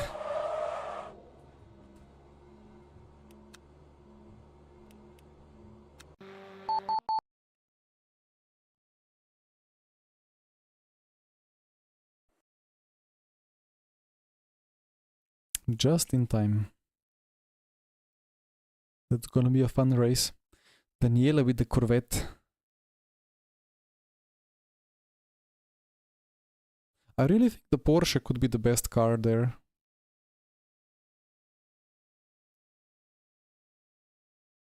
Not that many prototypes. Maybe it was 10. Gonna be fun. Would not be surprised if the grid is quite mixed.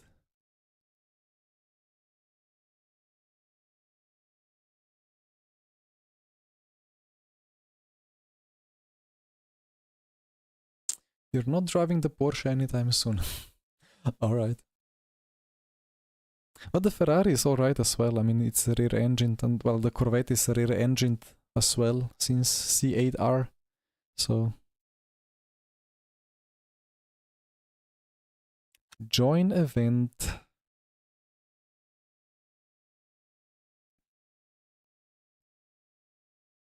Probably this is whole event on the wets.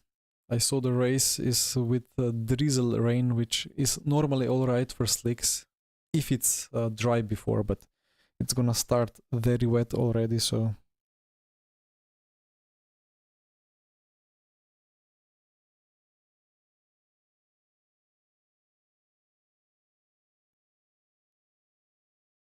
About uninstalling iracing after playing LMU. Well, again, after that 1 week of hot lapping with the Porsche GT3 in iracing, the first experience of LMU and RF2, right after that it was like brain exploding, like the wheel was just doing things. Even driving out of the garage, like you drive out and you just get FFB, you know. In iRacing it's just centering spring-ish, it's just nothing. Aston Vet. Is it Aston or is it Aston? I never know. Wait, 48 minutes practice, I don't know how long is the practice, the quali session.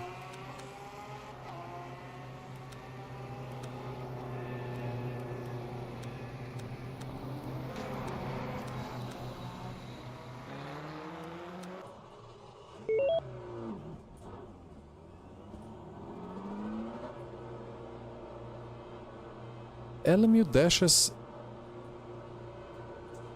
SimHub. Alright. Alright, Francesco, I'll have a look. Thank you. I've heard they have dashes for this steering wheel specifically as well. I have a lot of things to check. Good luck, Daniele. Enjoy.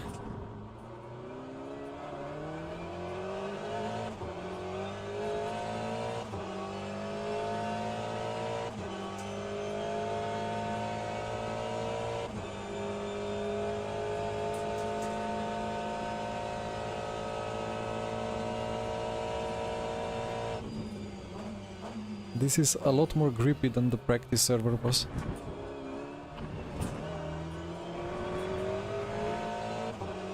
It's very wet, okay. It was extremely wet before.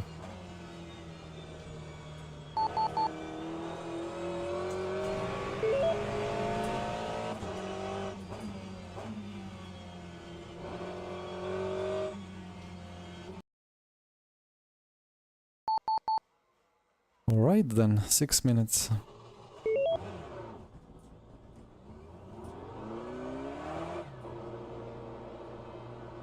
OBS is a bit low. Yeah, I will close down the OBS preview. Maybe gain 1 FPS with that.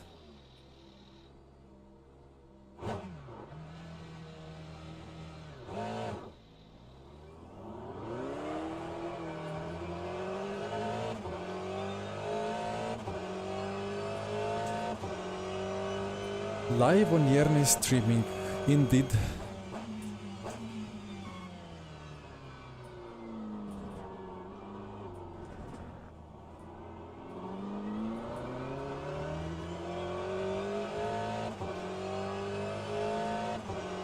Yeah, I was talking about this trailing widget before. Now, like, it doesn't want to show both the raw throttle and the filtered throttle at the same time. I don't know why. I don't even know what's better to have. Like, the filtered throttle is just oscillating so much because of all the TC action, so it might be difficult. What is this? Just jumping up and down. So the filtered throttle could be difficult to look at sometimes.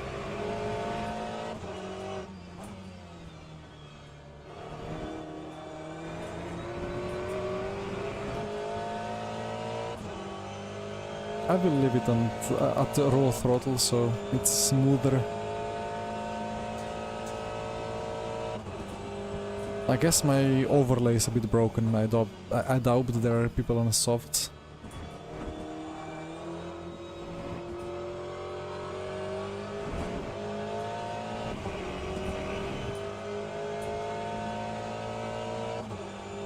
Do I even need the wiper?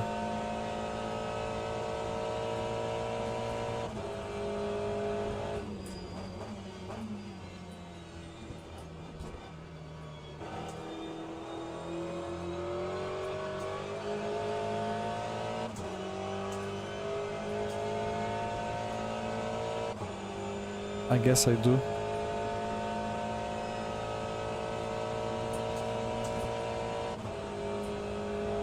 So it's gonna be 3 attempts, I see.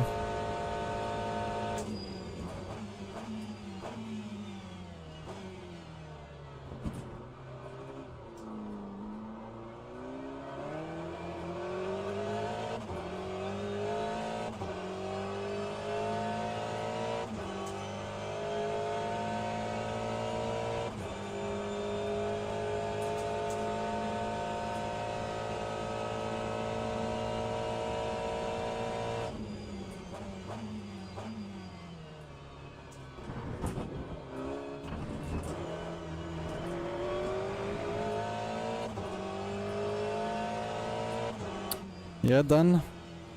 Very nice conditions for racing. Need more of it.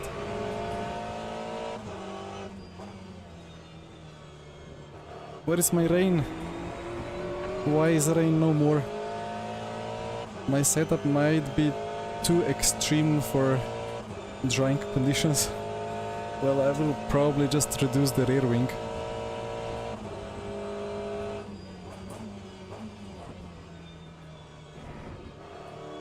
But I see some purple. And purple is no more.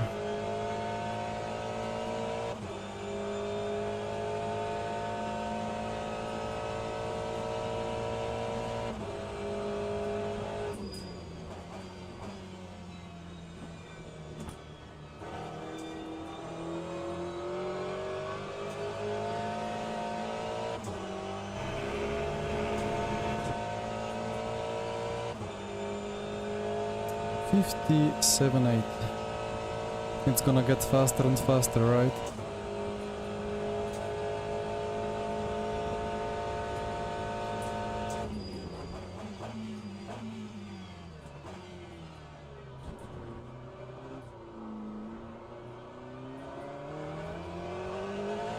And the braking zones will be later and later each lap. Ah, the rain is back. Nice.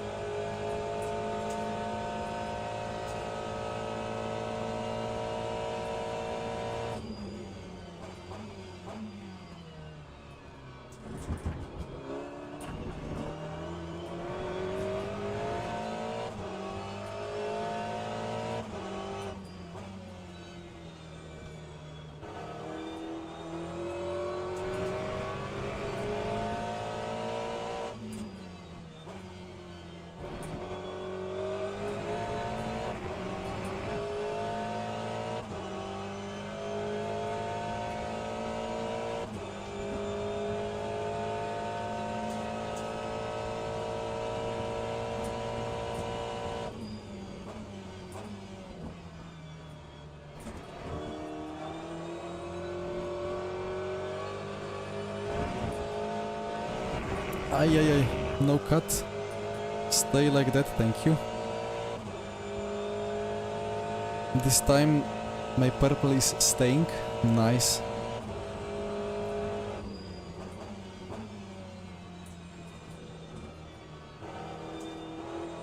And in case the track is drying up, good timing as I'm going to cross the line right in time for another lap.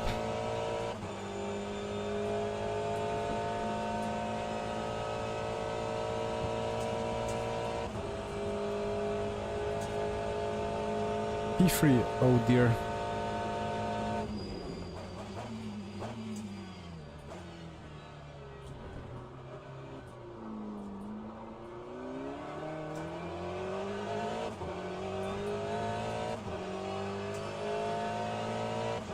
But they have both done their laps now, right?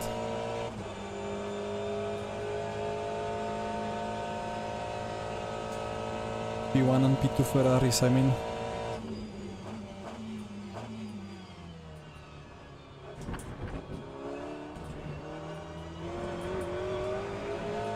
And that's a purple sector 1 and a messed up chicane.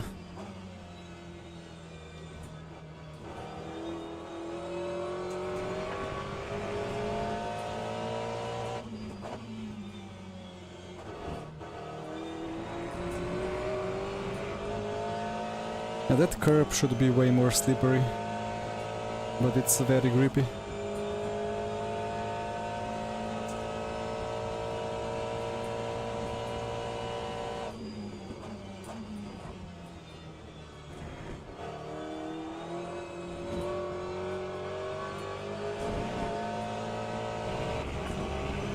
Oh wow, that's a nice delta. Feels so good when you exit a corner and you nail it compared to other lap, and the delta just keeps going better and better.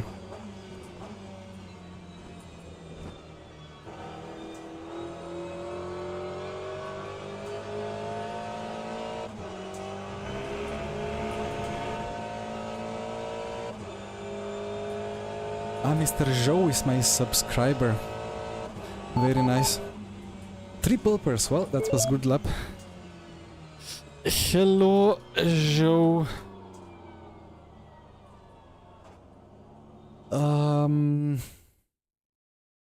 Right. 24 minutes. I'm 60. Thank you for the sub. Showtime.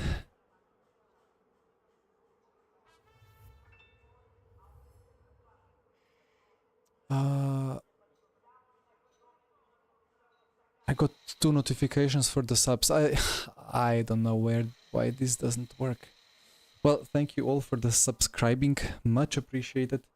So what did I say? That's 144. The lap times. What were the lap times? Let's check Motec. Workspace LMU. Let's open the log. Engine. It's the wrong log.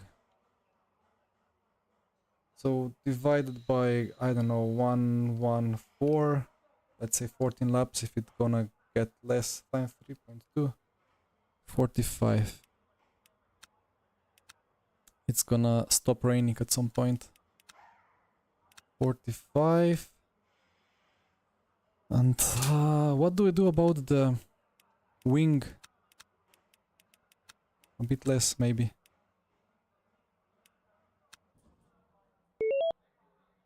In case it starts to dry up. What did I want to do? I want to maybe do this. Right, that's gonna be hectic. Windshield is going to be very wet. My FPS is 78, oh no.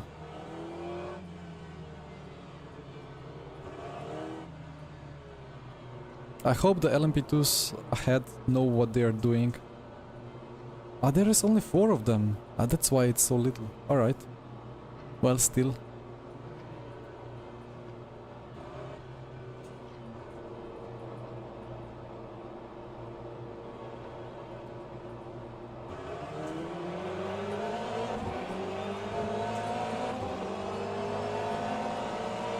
I lost some traction because I went around him. No! 3 wide.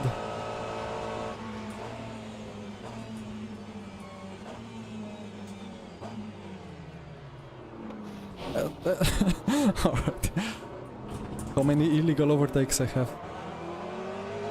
Where is Daniele? There he goes.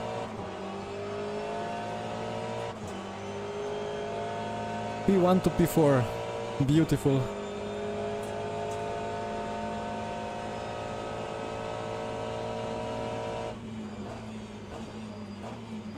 LMP2 diving. Whom does he kill? He kills nobody.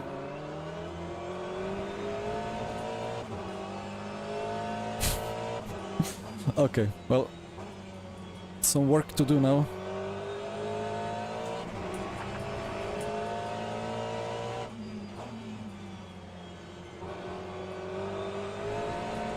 I think other LMP2s... Wait, 2 LMP2s are ahead, 2 are behind. So they will be coming through soon. Yeah, average Monza turn 1, but with 15 LMP2s it would be a complete carnage.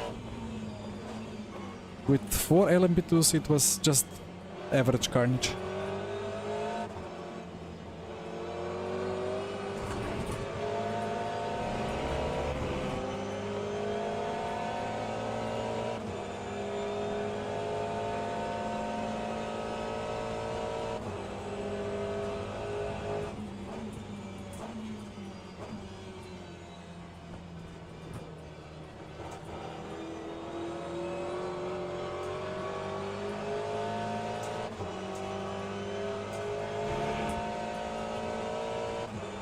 Difficult to put the power down correctly when it's so bad with the visibility. Probably still a lot better than in real life. Should we do a max? Nah, not enough grip for a max.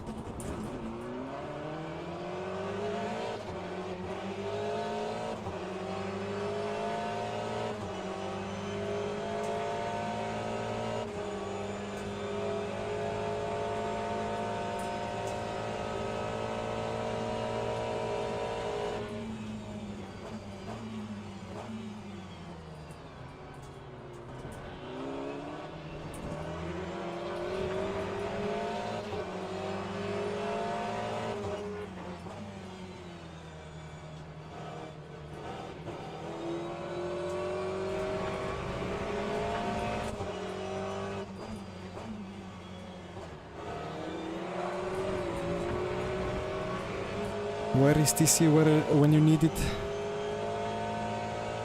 Ah, the Ferraris are pulling away.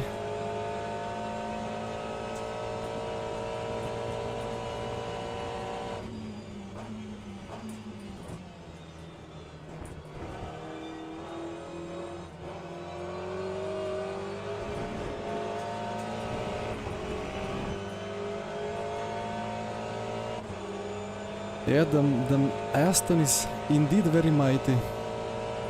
This is probably the worst conditions for it.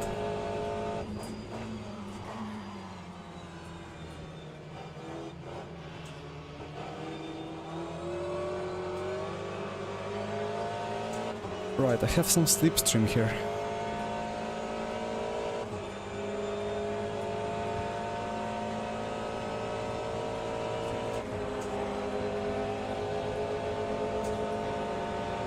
I see a gap.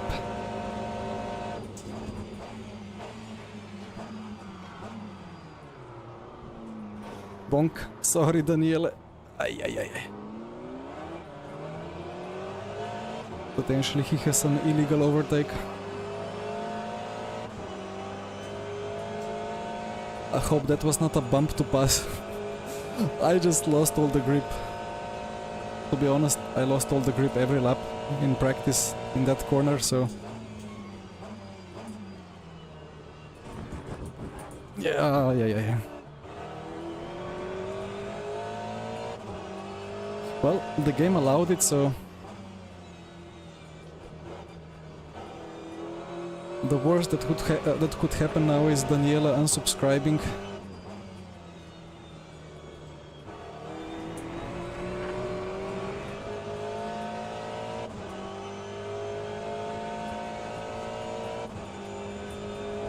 Well, I think, Mark, my brain is very confused by Monza because of all the laps that I have done in Virtual Endurance Championship. Because the cuts are different. Some curbs are slightly different, I think. Maybe the grip levels are not exactly the same. And of course the tires behave differently over different curbs, so the driving lines are very different than in R Factor 2.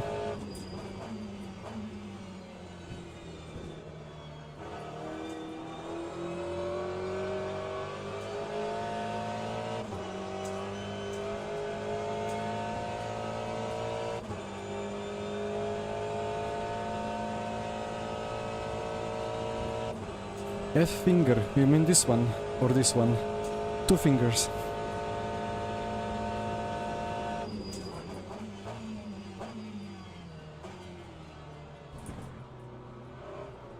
I have beautiful new gloves coming soon.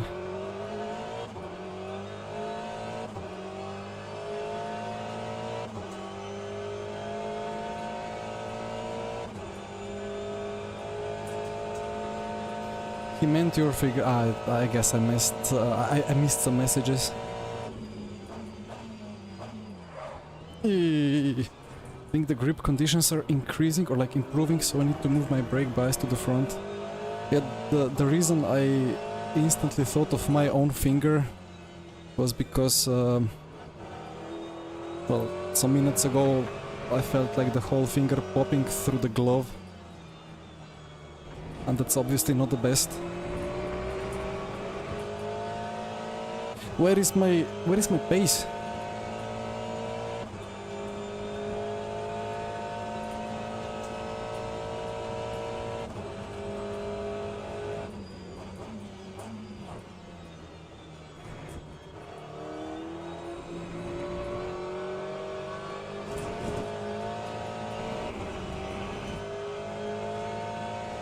I suppose my setup is done for like full rain, so the drier it is, the worse it's gonna be.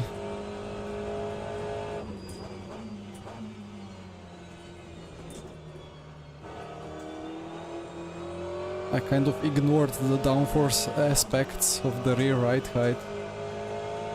Obviously with more rake you get more downforce, but I just went with the lowest center of gravity for best traction.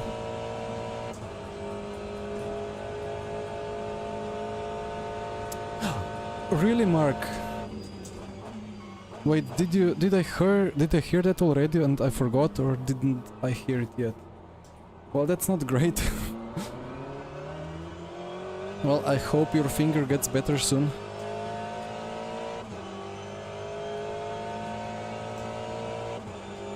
Hey Hachimi, actually I got, this is my second set of Tuatara gloves, and the first one had a hole on the finger, or on the thumb I think, after like 2 months. Was almost a factory defect or something. But on these gloves it has taken almost a year. An issue is I really need the clothing of the glove on my thumb, on my, oh, what's it spelled? Thumb.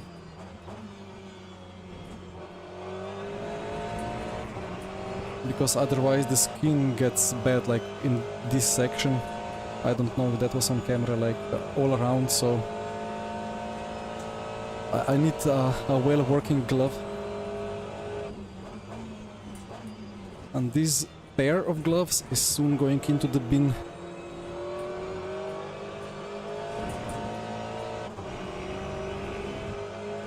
Hi Michi! Well, it started well, but now it's not going that well anymore.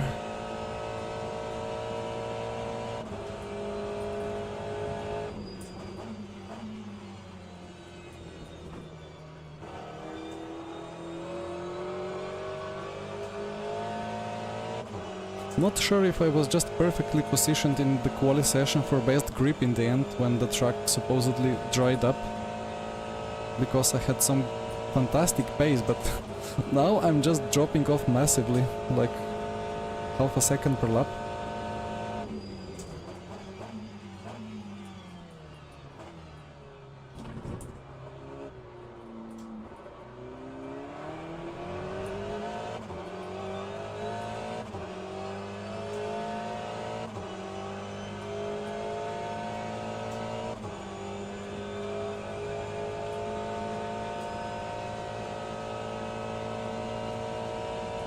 Michi, your game or my game?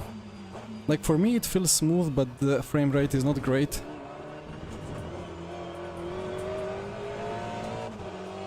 And I'm in the Aston.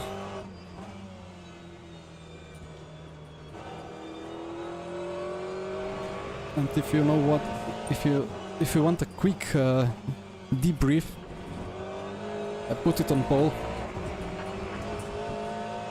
And then got destroyed on acceleration and in turn 1 a little bit.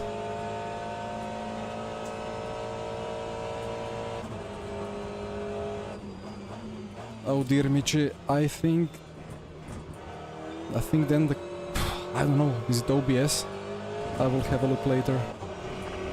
To me it feels smooth, or as smooth as 90 FPS can feel.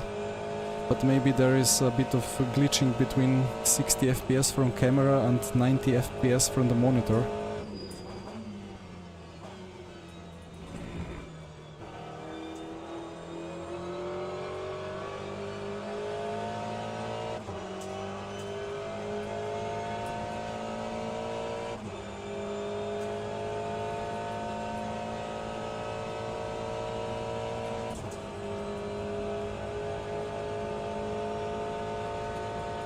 Debrief together at 11. Potentially that's possible.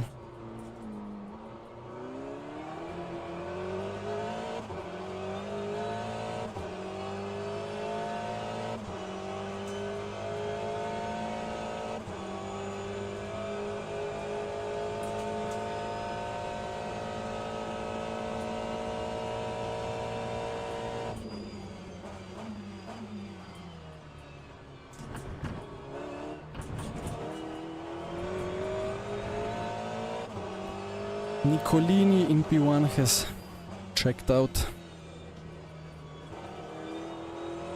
I don't see anything. It's funny how at certain distance there is no raindrops on the windshield, but they just appear at a certain distance or closer from the car ahead.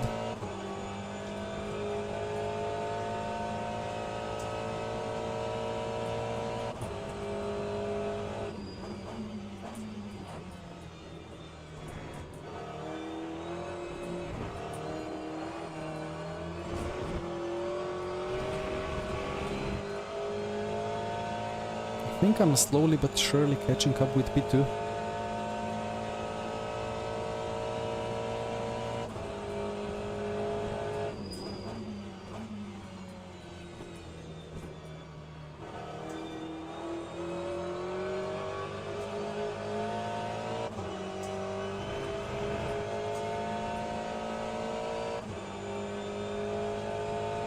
Hi Jordi, I do one more. I will do the Bahrain LMP2. I'll be probably very much off pace, but let's see.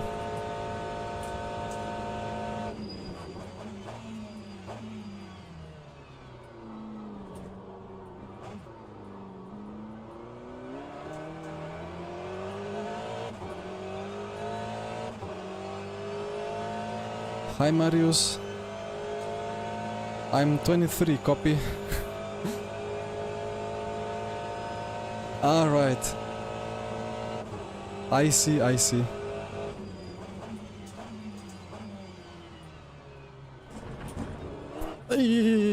Oh no. Oh no, no, no. I struggle so much with those curbs. I think that corner is the most different than, like, of all corners when it comes to RF2 comparison. Because in RF2, you just, like, I don't know, you just fly over them like they're not existing, the anti-cuts. But here you touch it and the suspension goes crazy. I don't know what's the reason for that.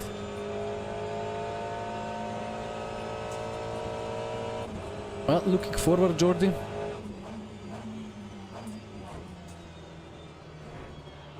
Always nice to lock up some LMP2 front left tires into the Bahrain Sector 2 hairpin.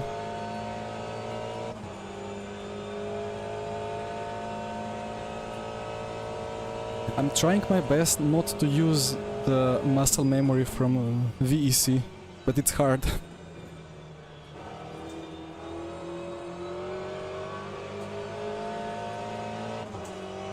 That's so unfortunate. I was about to be really close to P2 for a move. Now we have 8 minutes to go. What's that, 5 laps maybe? Should be 5 laps.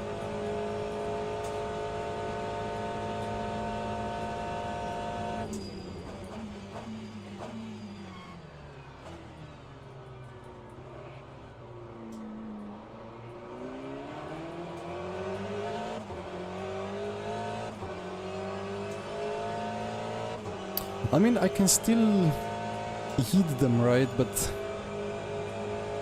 in a kind of different way, I don't know. I mean, I did make the suspension maximum, like, soft. The softest and lowest as possible, like, just to get maximum mechanical grip. So maybe I'm having issue with a little bit of ground clearance. Daniele is going off a bit.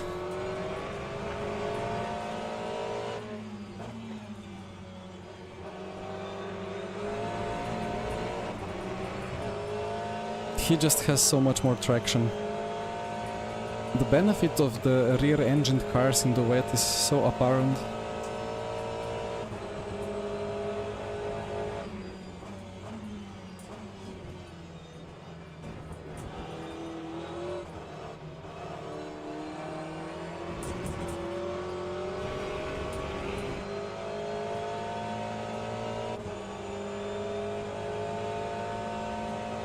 Now I don't know if I should let Daniele catch P2 and have a battle with him, or if I should attack.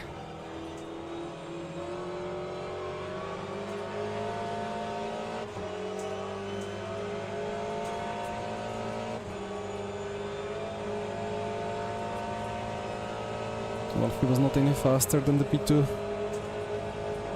so I'll try to dive.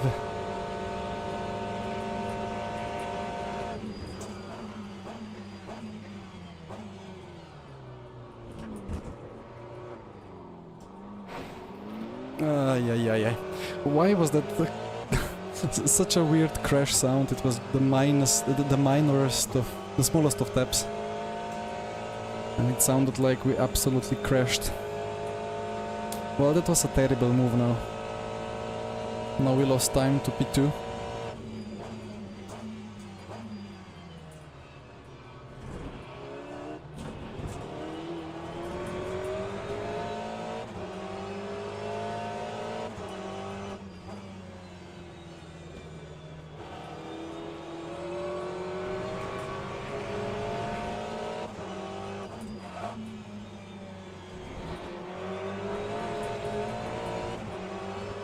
I surely have a lot more grip everywhere apart from traction zones.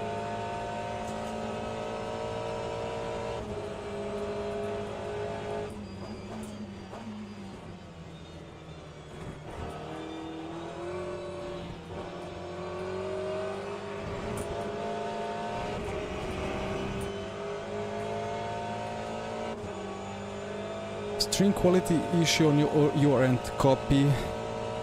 Well, good to hear. If I may be, if you let me be a bit selfish.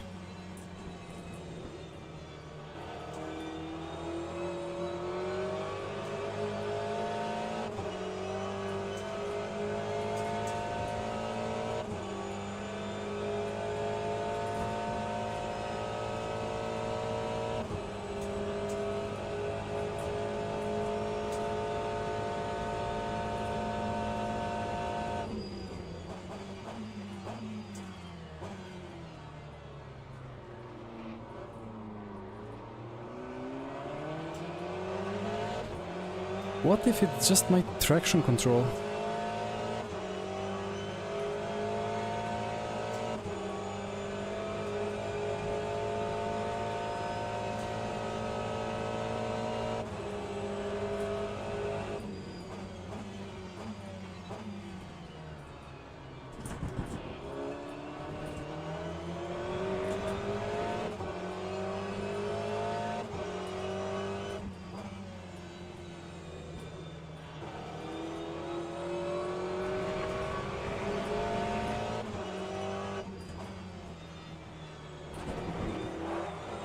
Yeah, that curb is not good. It's good until you have to land from it, and when you land from it, the LMU tire physics strikes, and it tells you that that's not a realistic racing line. And it's right about it.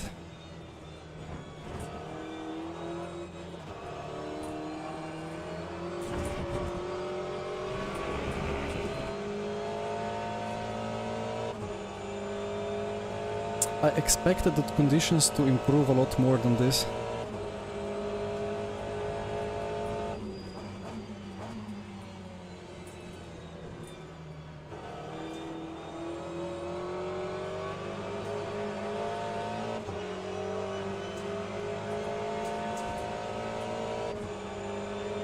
Two more laps. I guess at this stage I just need to go for it. Maybe outside this time.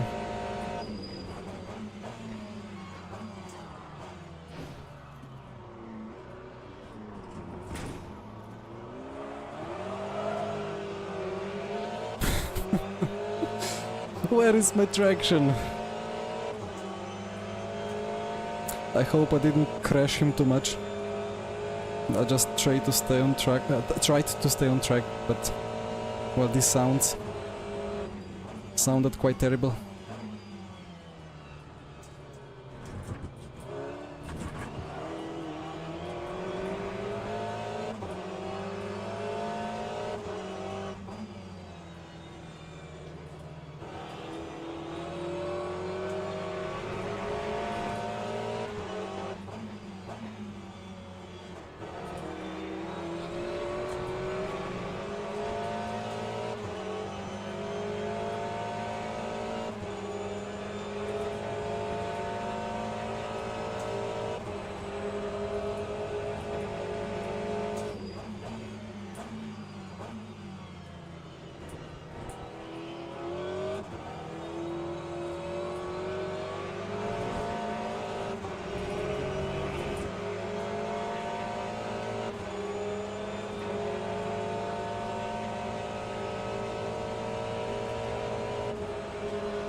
My shorter gears are working wonders.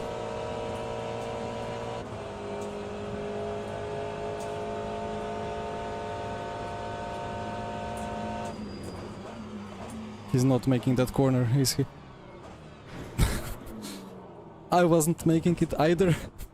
Alright, well. That's a P3 then, I suppose. I need to check if I turned in on him a little bit, but I don't think I was really. I will look at the replay later. I hope there is enough time before the next round. Let's try our best to make that apex. Ay. Yeah, we just went for, well, last lap battle for the podium kind of breaking point. And that meant that neither of us would have made the turn one.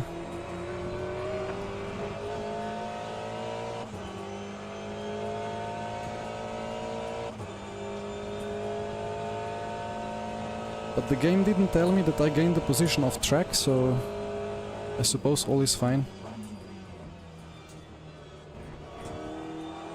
Would be interesting to see how this kind of incident would be ruled in real life, because I kind of never completed the move really. I was at no point fully ahead of him, so not sure if that would have counted as a move completed or not.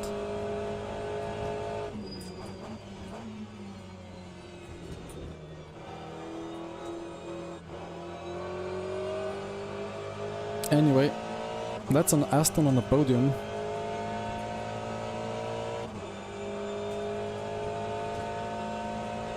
Wait, what?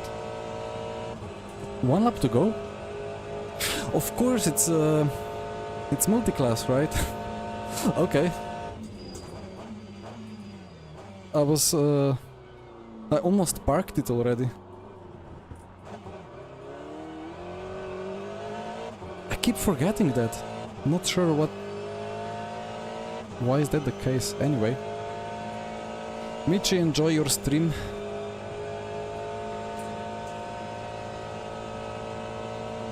Ah, Daniela left. Oh no.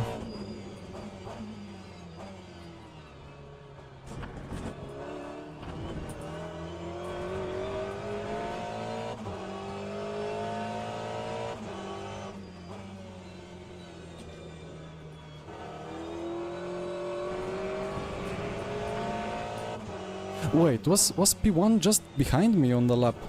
Was he behind Daniela and myself? Daniela, you finished the race. Ah, so, okay. That's why I got confused, because it was like 0 on the timer for quite some time?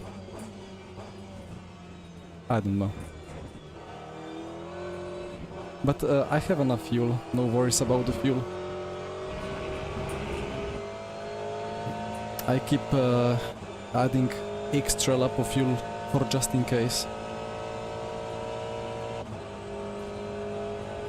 So I will be in fact the last one to cross the line. And I might even take the fastest lap with it if I don't bin it.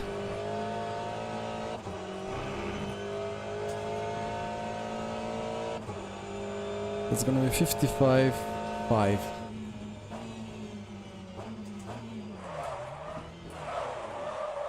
Well, that was a fun race. Would be interesting to see if I would be able to keep Barclay behind me.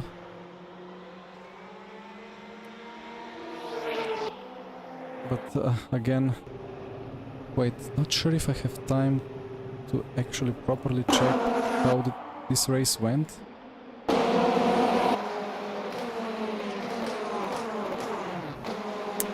This bug. Come on.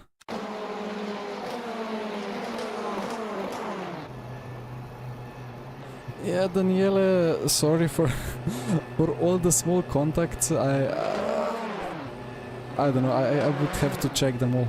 Yeah, I think I lost all my acceleration here. I tried to go around the outside, but I think I broke the traction a little bit.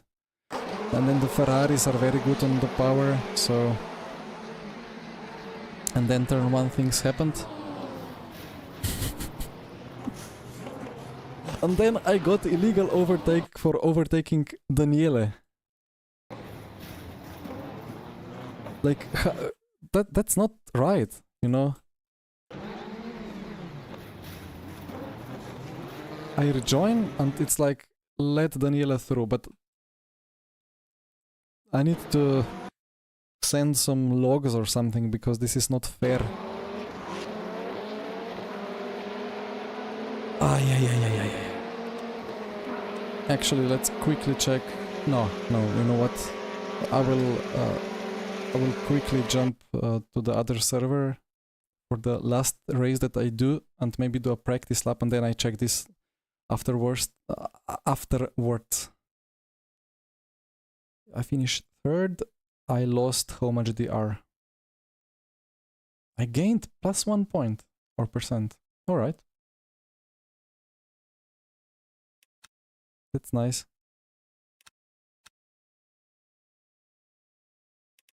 Mr. Nico GG. Oh, yeah, actually I need to quickly register for this. That was close. And then I need to go into settings and controls and calibrate and put this to 380.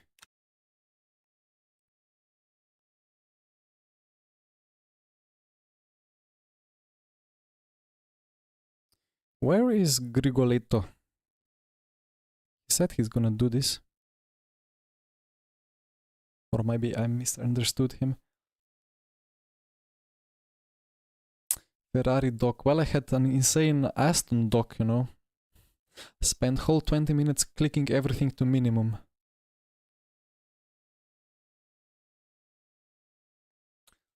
Well, Aston is an amazing car.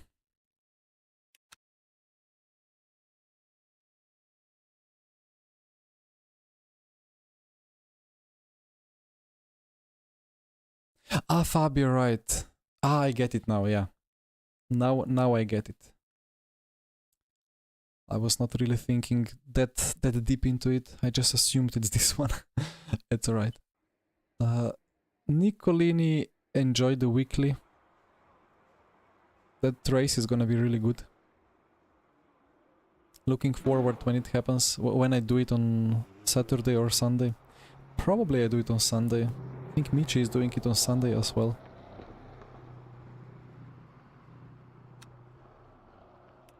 this is fixed setup, right? Thankfully.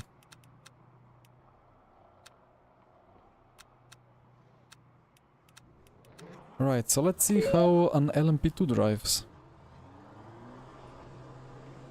And since I have a little bit of time, let's delete the softs from the list.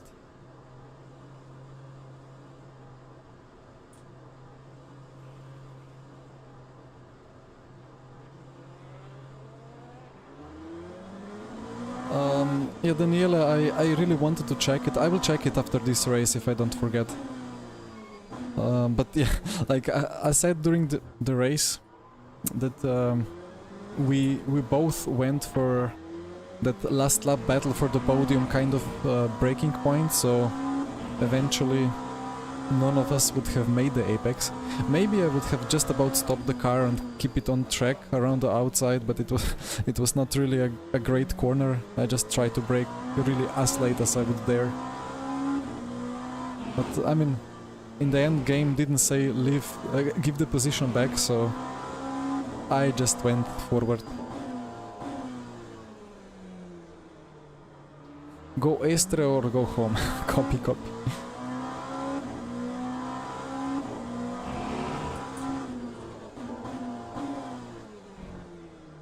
And this one is not locking up too much.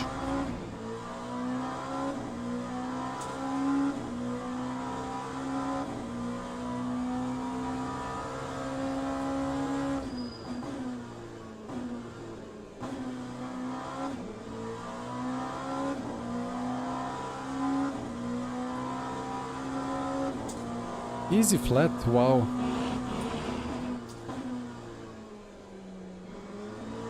Nice rotation even.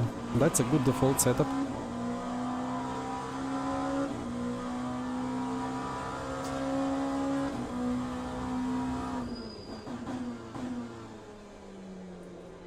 And it's not too unstable like it was after the update. Because right after this car was slightly patched, it was barely drivable in the hairpins. But now it's really nice. Good job, Dennis.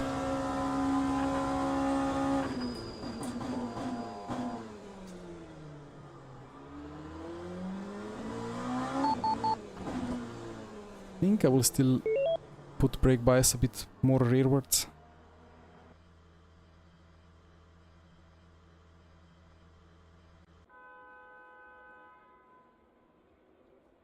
Now the camera is pointing to the right. What's the logic behind this? 6 minutes of quali.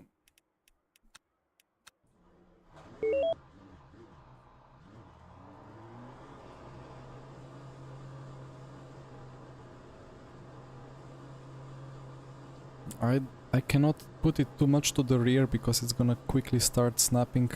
I guess 50.5 should be perhaps alright.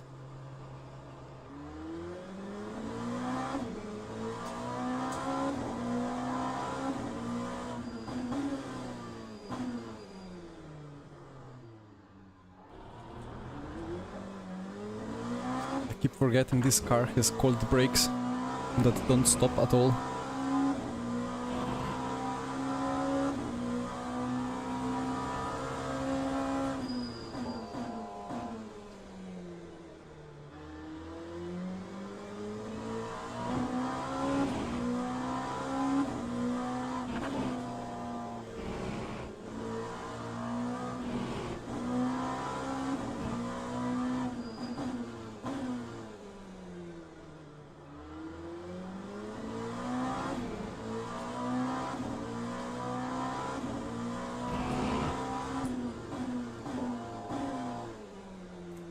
Jamie, I think, well, it's hard to me to really put together a good answer because I really don't know much about the cameras. But it's not easy to capture monitor colors, right? The issue is all the, like, also the pixels. Monitor is not actually, oh, wow, nice drift. Monitor is not that bright of a thing, so there is not too much color, so the exposure needs to be quite high, and then normally if exposure is high, then it's difficult to get good frame rate. So well, this camera actually can take 1440p resolution at 60 Hz. So that's what I was looking at. Good resolution with still 60 Hz. Ooh, okay. Yeah, that's the brake bias.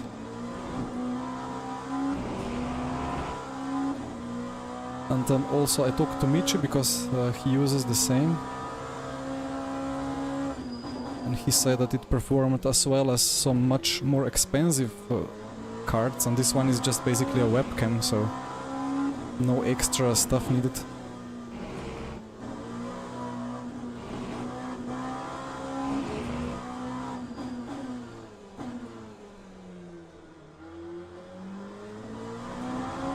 Now I will go a little bit rearwards with BB.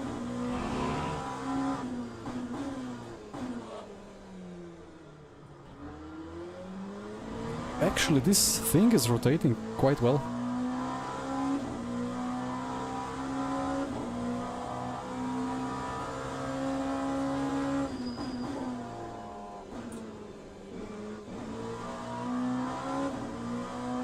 Well, Andy, I guess if you have a single monitor with a normal... what is going on in that corner? Phew.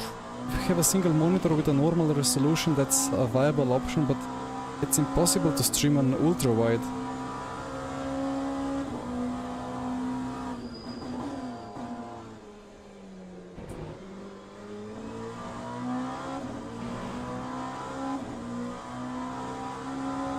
But the issue with this camera now is that it's too good for the monitor, and then it picks up these pixels.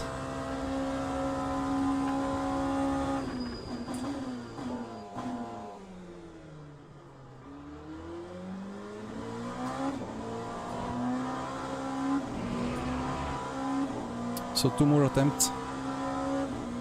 Need to find half a second.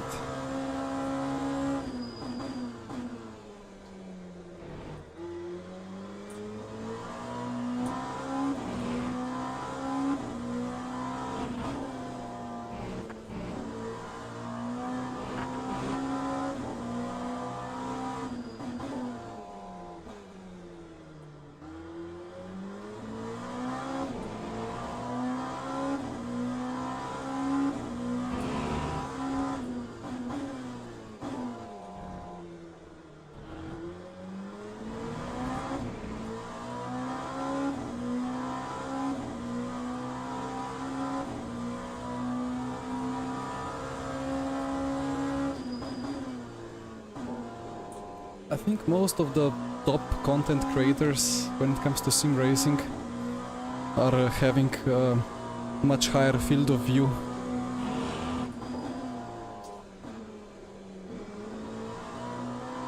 That was a nice line. So, like, if I had 40 FOV, then then it would be more natural.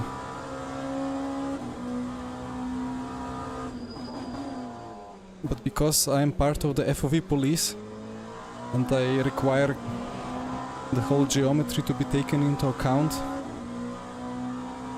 Is that P1? P1. And one more lap. Otherwise you get this, and this is not great.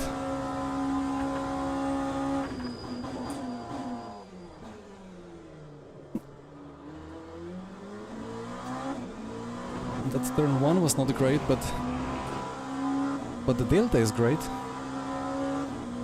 How did that happen? Is esports slide still a thing? Oy.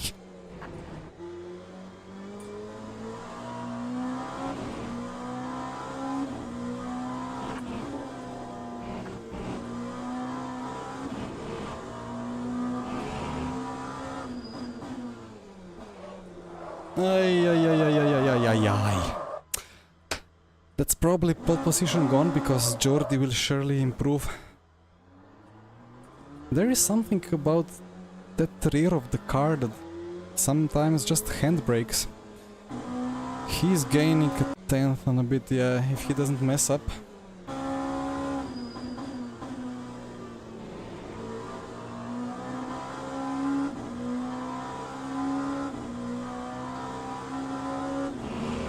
Yeah, well, like, watching it like this,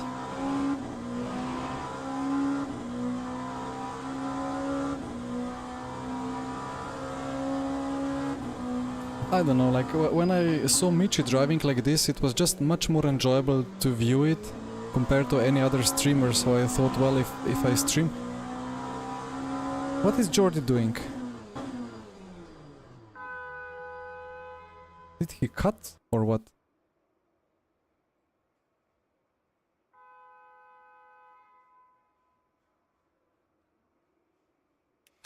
Oh, that was weird. Wait, my fuel was 2.8, 0.9. The race is gonna be 24. The lap time will be 1:08. That's gonna be 14 laps times 2.9, 41 liters. Was it really 2.9? It was.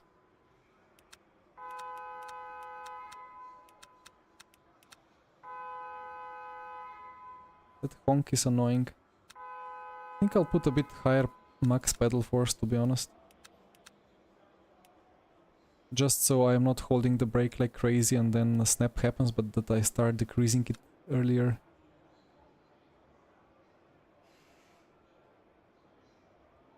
Ah, you did invalidate your lap.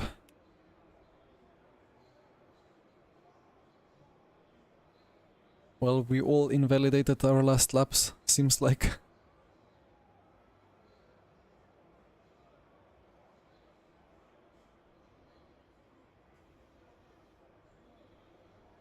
Luckily I did quite a nice second lap, so P1 for now.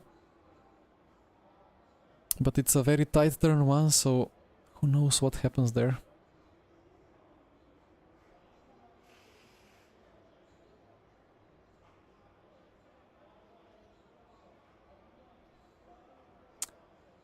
It would be good to have the tiny pedal overlays as overlays on stream.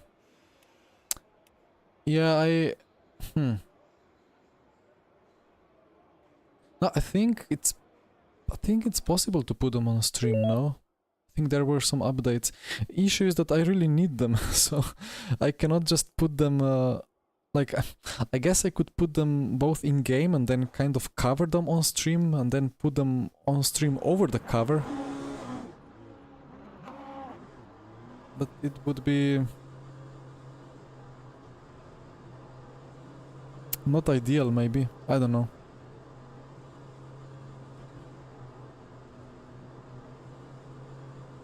But I could work on making them more watchable or more visible. But same goes for the in-game MFD. Alright. Oh no. I did a Michi.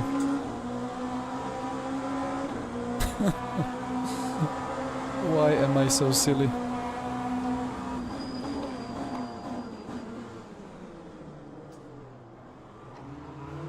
Well, that's interesting.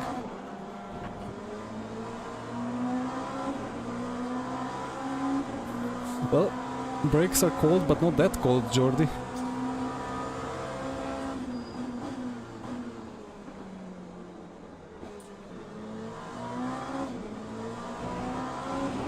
That was one of the weirdest starting sequences in the recent past.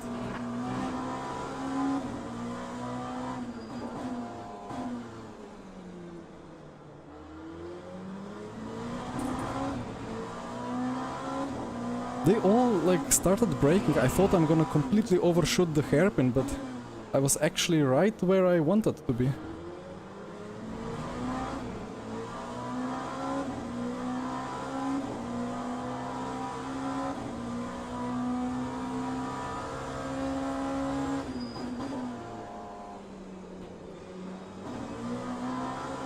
This is probably a second gear corner.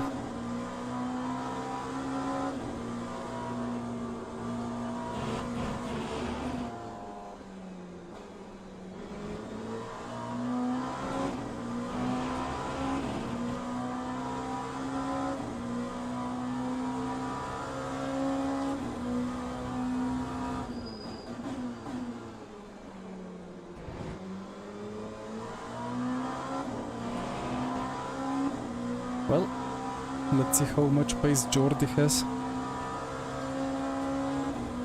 He was potentially slightly faster in the previous session. Uy, uy, uy. Yeah, that's the 71% max brake force that's now catching me. It was such a weird snap or a lockup very early in the braking zone.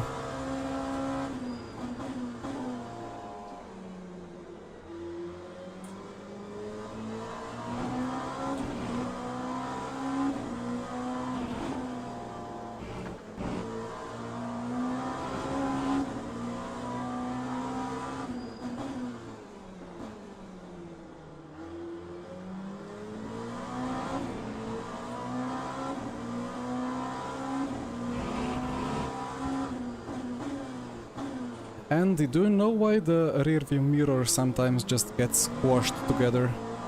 And I think also the radar is a bit squashed, maybe.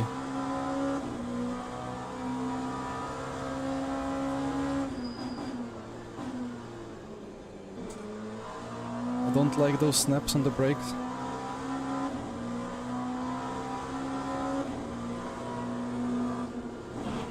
This is suddenly not flat out anymore. Everything is going wrong, and it was a cut.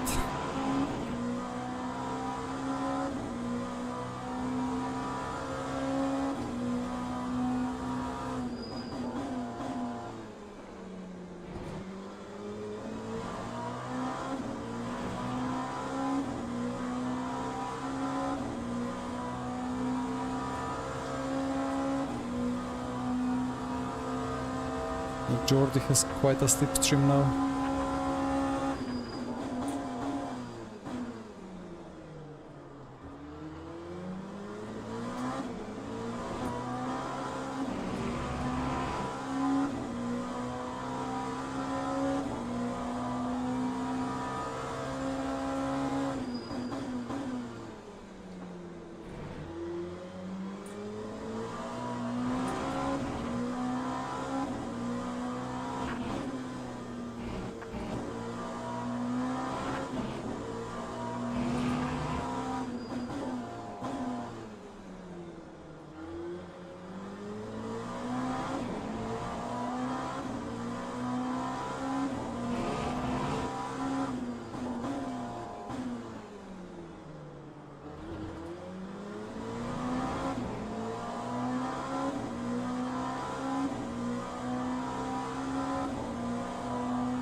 Getting these weird understeer oversteer moments. I don't fully understand the balance, but luckily Jordi had a struggle there as well.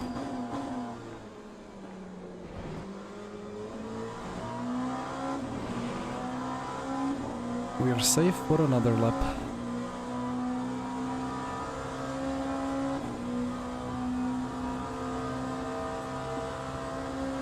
Yeah, Daniela, I think I know what you mean. I think I started... Ooh.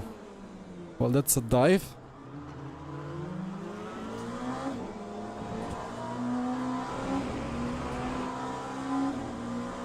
And Daniela, I will look at the replay later, but yeah, I think I panicked a bit that I'm not gonna make the corner, so I started turning in a bit earlier than I should, potentially.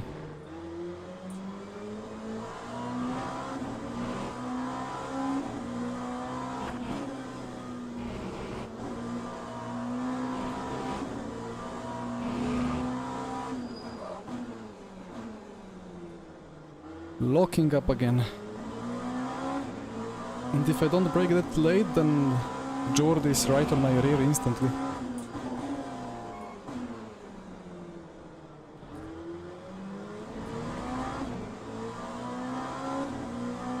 I'm sure Jimmy would give you a DT for sure, yes.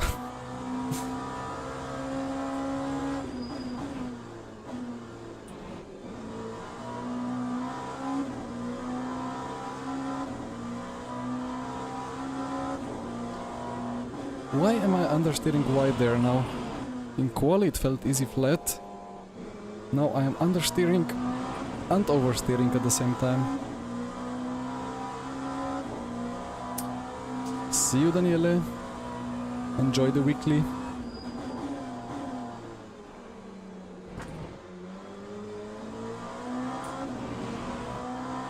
And here I go, messing up last corner again. And a nice juicy dive is coming. Or maybe not. Bonk.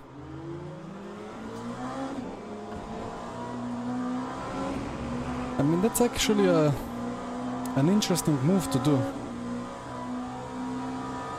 Wait, let's first battle it out. Alright. Like, to just put your car on the right side, make it feel like you're not gonna dive, but you're just like opening up your line for more visibility on the braking zone. And then you still brake very late. I kind of didn't expect him to go for a move there, but he went.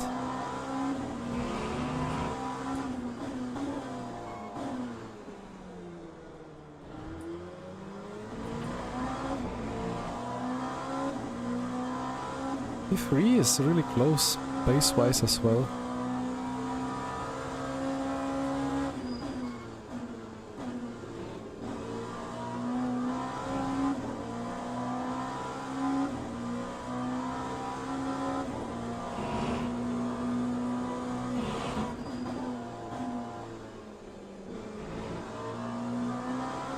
Finally, some solid rotation. I don't know, sometimes it just feels like the car doesn't want to car. Sometimes it's just beautiful. Now it just had too much grip, so I took too much apex curb. I didn't expect such nice balance.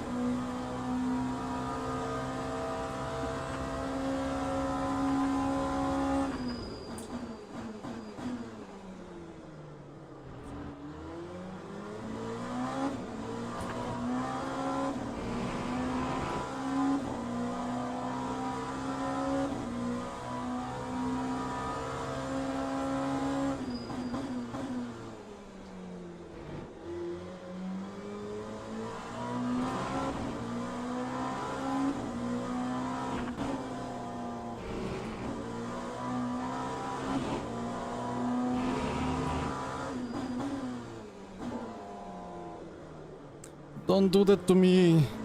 It was feeling so good and then it suddenly snapped. In RF2 that would be perfect. And now that's a cut. Unlucky.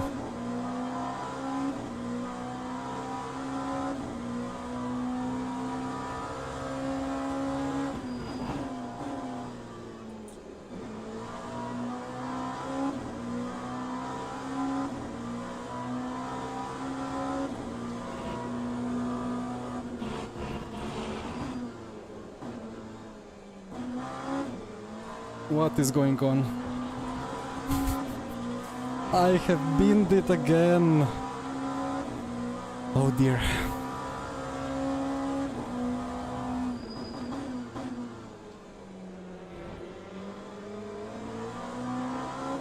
Is it overheating or something? Like, it was just perfectly turning and then at some point every corner was a complete struggle.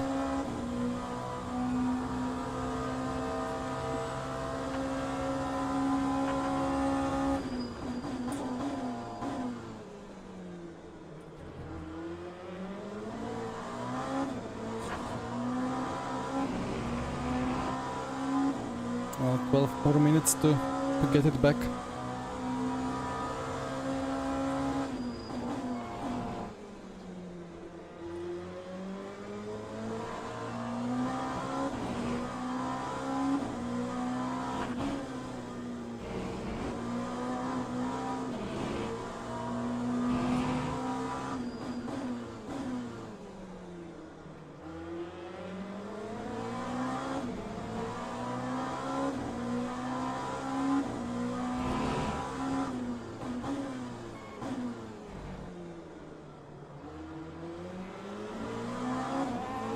And he's returning me the favor.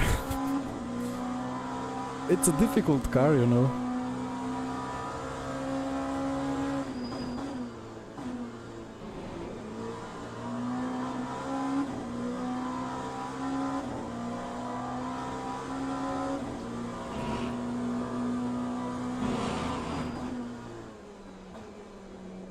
I think if the car kind of points towards this apex, then it's alright if the rear starts dancing a little bit.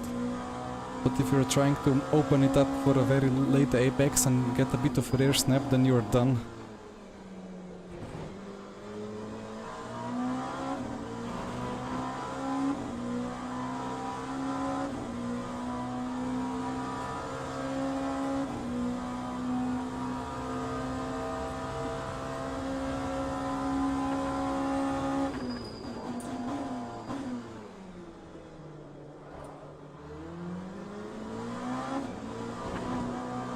I was praising the very nice setup during qualifying, but the more I drive it, the more it wants to kill me in the hairpins, like immediately after the car got updated, so maybe I take my approval back.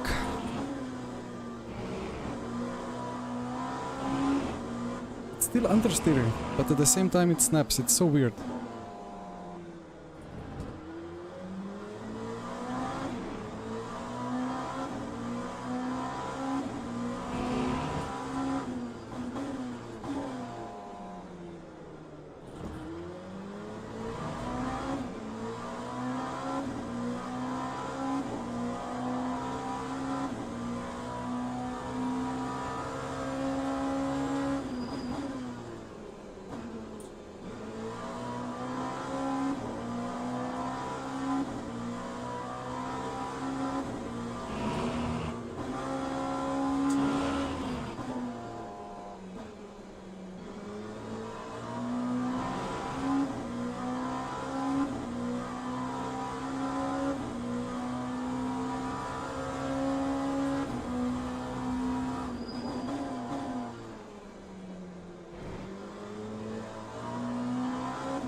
I can't believe it.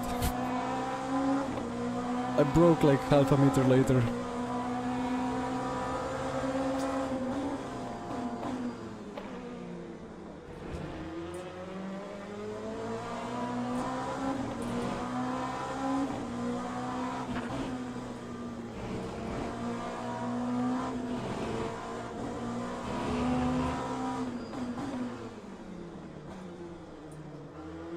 Now it was very stable.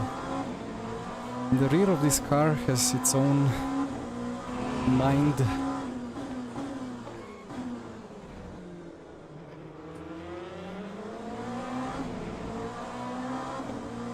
Or rather its own will.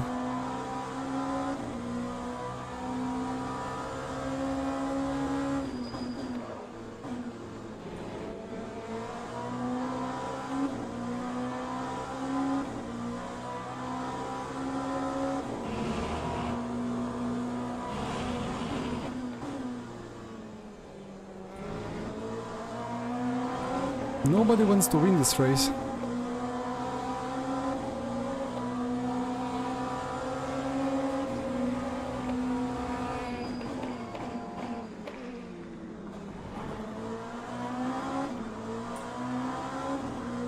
That's actually quite a good move. To stick the nose in into the last corner, get nice exit, and be on the inside. It's hard to get a good run on somebody here.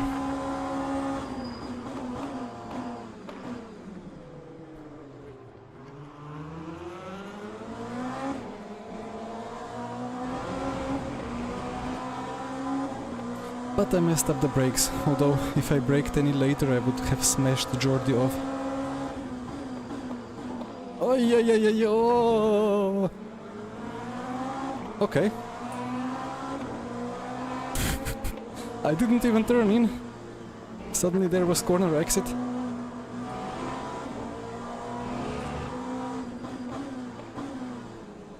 I need to rewatch that.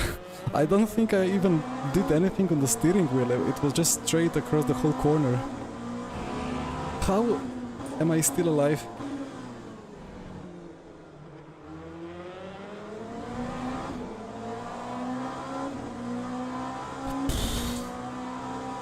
I'm not sure if that was some extreme luck from me, or just some primal RF2 instincts kicking in, even in LMU.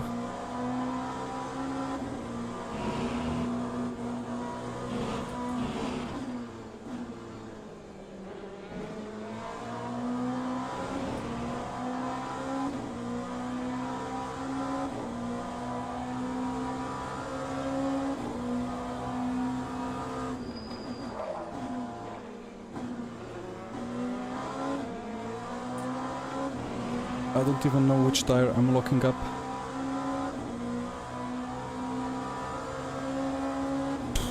This is a tough race.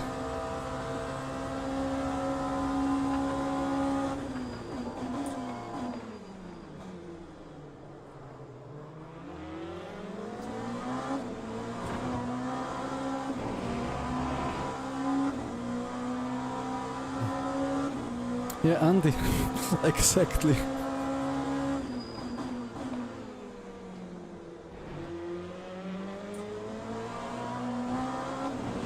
Good sim, you know. In all other sims, the physics wouldn't have the depth to save us, but LMU has that. Yeah. Sorry for all the sound effects, but this is a pure fist fight against the car.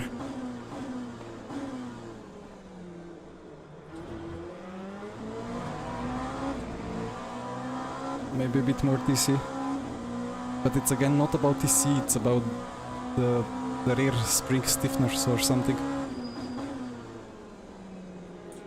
Let's keep higher gear.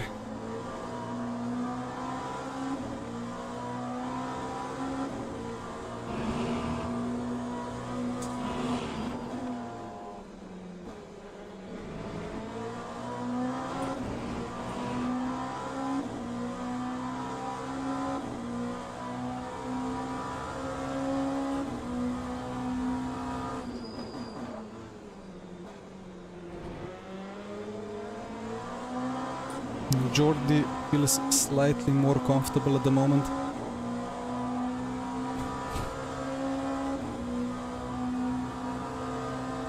I guess 3 more laps.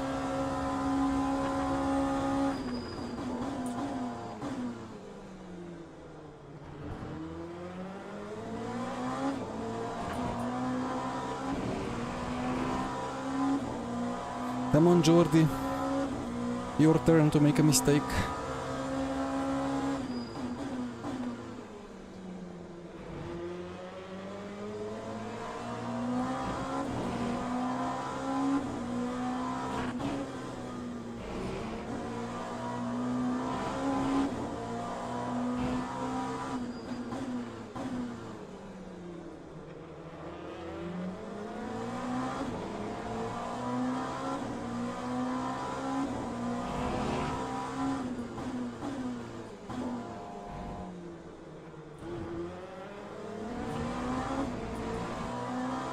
I think I'm trying to do that RF2 thing, where you kind of induce some rotation mid-corner by...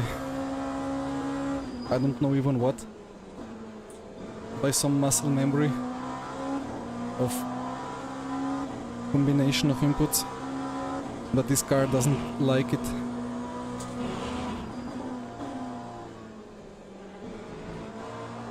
Or sometimes it likes the extra rotation.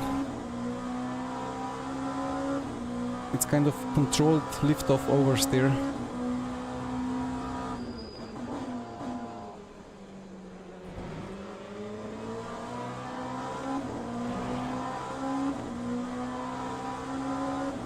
So 2 more laps.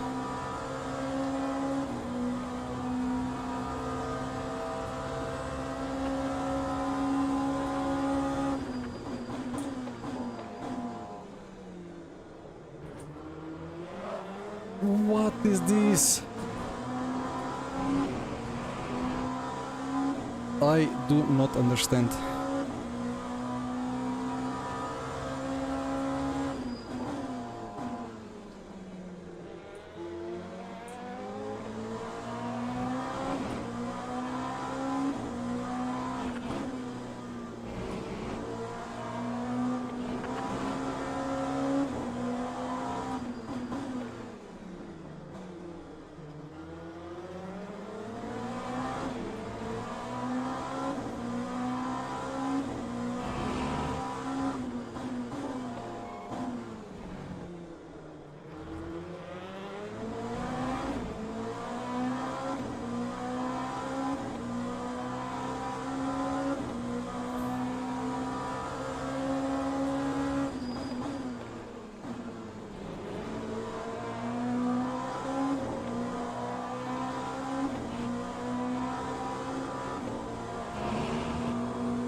One more mistake from him out of last corner and we have a chance.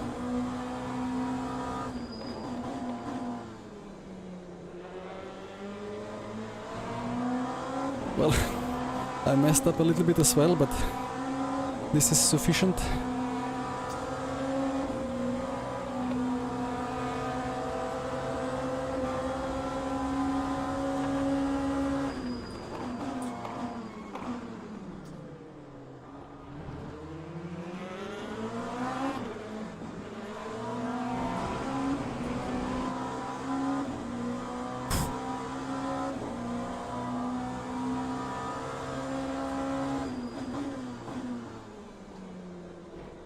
It's not done yet. The car can decide anytime to completely kill me.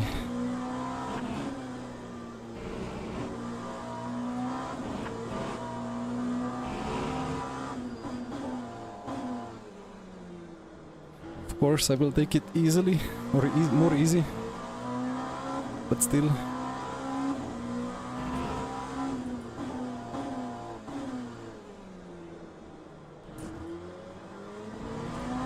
Difficult to take it easy with this car because you just need to be 2 seconds of pace to be sure, but well, they're not battling themselves, so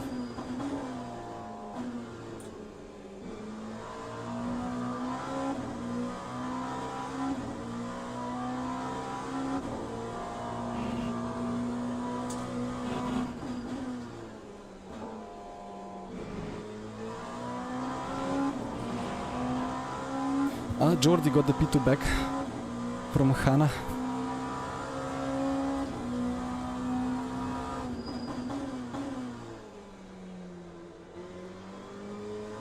And there we go, after one last little bit of a correction, across the line. What a race! I will need a good shower after this.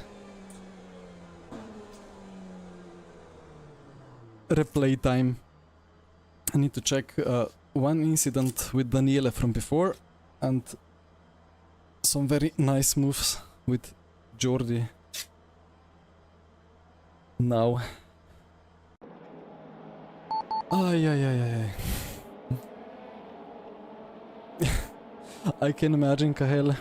Sometimes when I watch others race, I get higher heart rate than driving myself. Ay, ay, ay, ay, ay.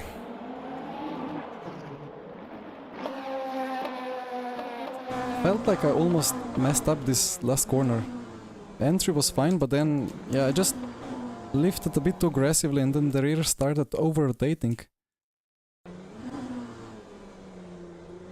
But Jordi clipped the curb. And then I tried to do the dummy, but he saw it coming. When I went left, he immediately started going even more to the right. And then I even had to lift, not to bump him. And then I thought, around the outside or switch back? And then I saw him braking quite late. Ah, I need to figure out this since there is some combination that keeps doing that. Anyway.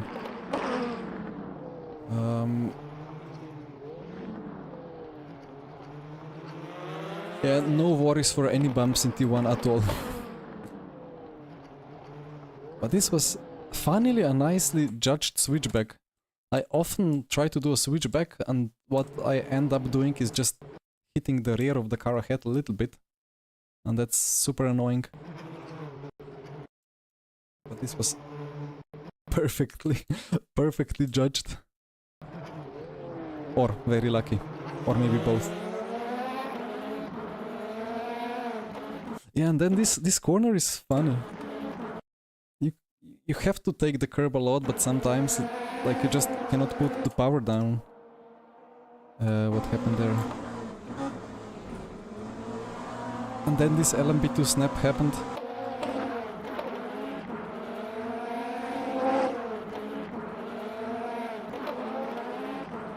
Well, fair enough.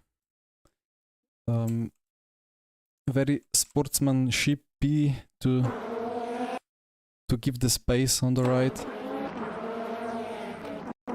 Although, if Jordi went a bit more straight, we would maybe both go straight here, there. Wait, what happened there with that battle? Where did Jordi dive?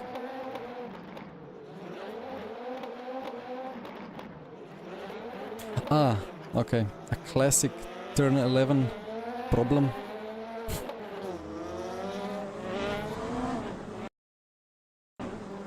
Would you go left or right in this case? Well, there wasn't even enough time for reaction anyway.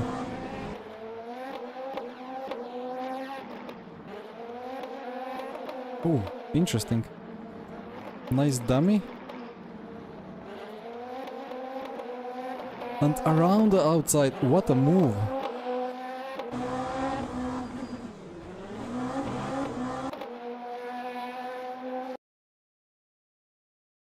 That was a very nice fight in the end. Okay, well, let's check how much DR we gained and then I'll quickly load the Monza crash or bump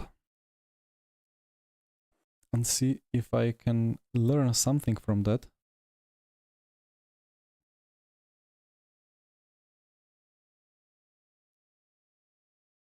$1.4. Alright.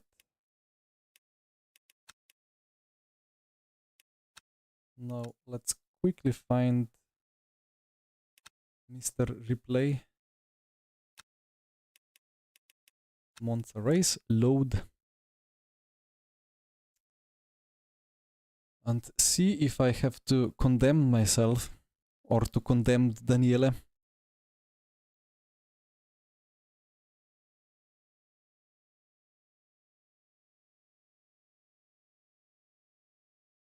GG's to both of you. It was a really good fun for the whole podium battle, for the whole race. And yes, iracing, I know Andy. I really don't know how people overlook LMU and RF2 netcode when it comes to the side-by-side racing aspect that much, because this is like a brilliant work of art. It's crazy how good it is.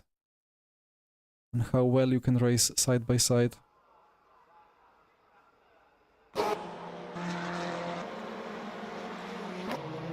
Right, so at what point did it go? Ah, the bug again with the replay. So the battle started here already. Okay, I got a better run out of the corner. I dived. We went side by side through wet Ascari. Of course, I forced a side-by-side into Parabolica. Got a better run out of it. Was I actually... I was never ahead, right? I was never fully ahead. Daniele breaks later. Nah, that's never on me.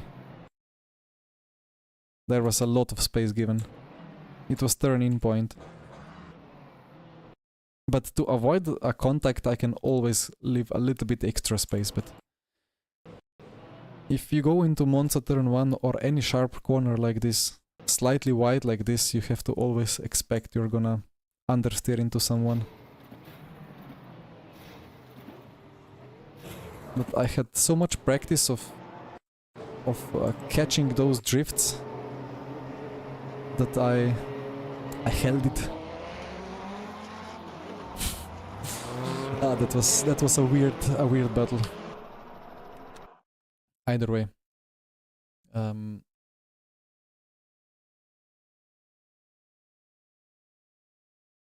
Monza race, yeah, I mean, it was wet, so Monza wet, like 1.7 second can even come from brake bias, let's say. If you have 51 brake bias by default, then you can easily lose so much braking performance. Anyway, time to call it an evening. So I guess see you guys in iRacing tomorrow if things go correctly. Otherwise, probably on Sunday for this very nice weekly that is currently going on.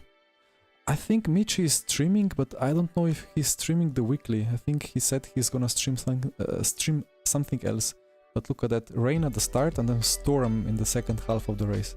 That's gonna be beautiful.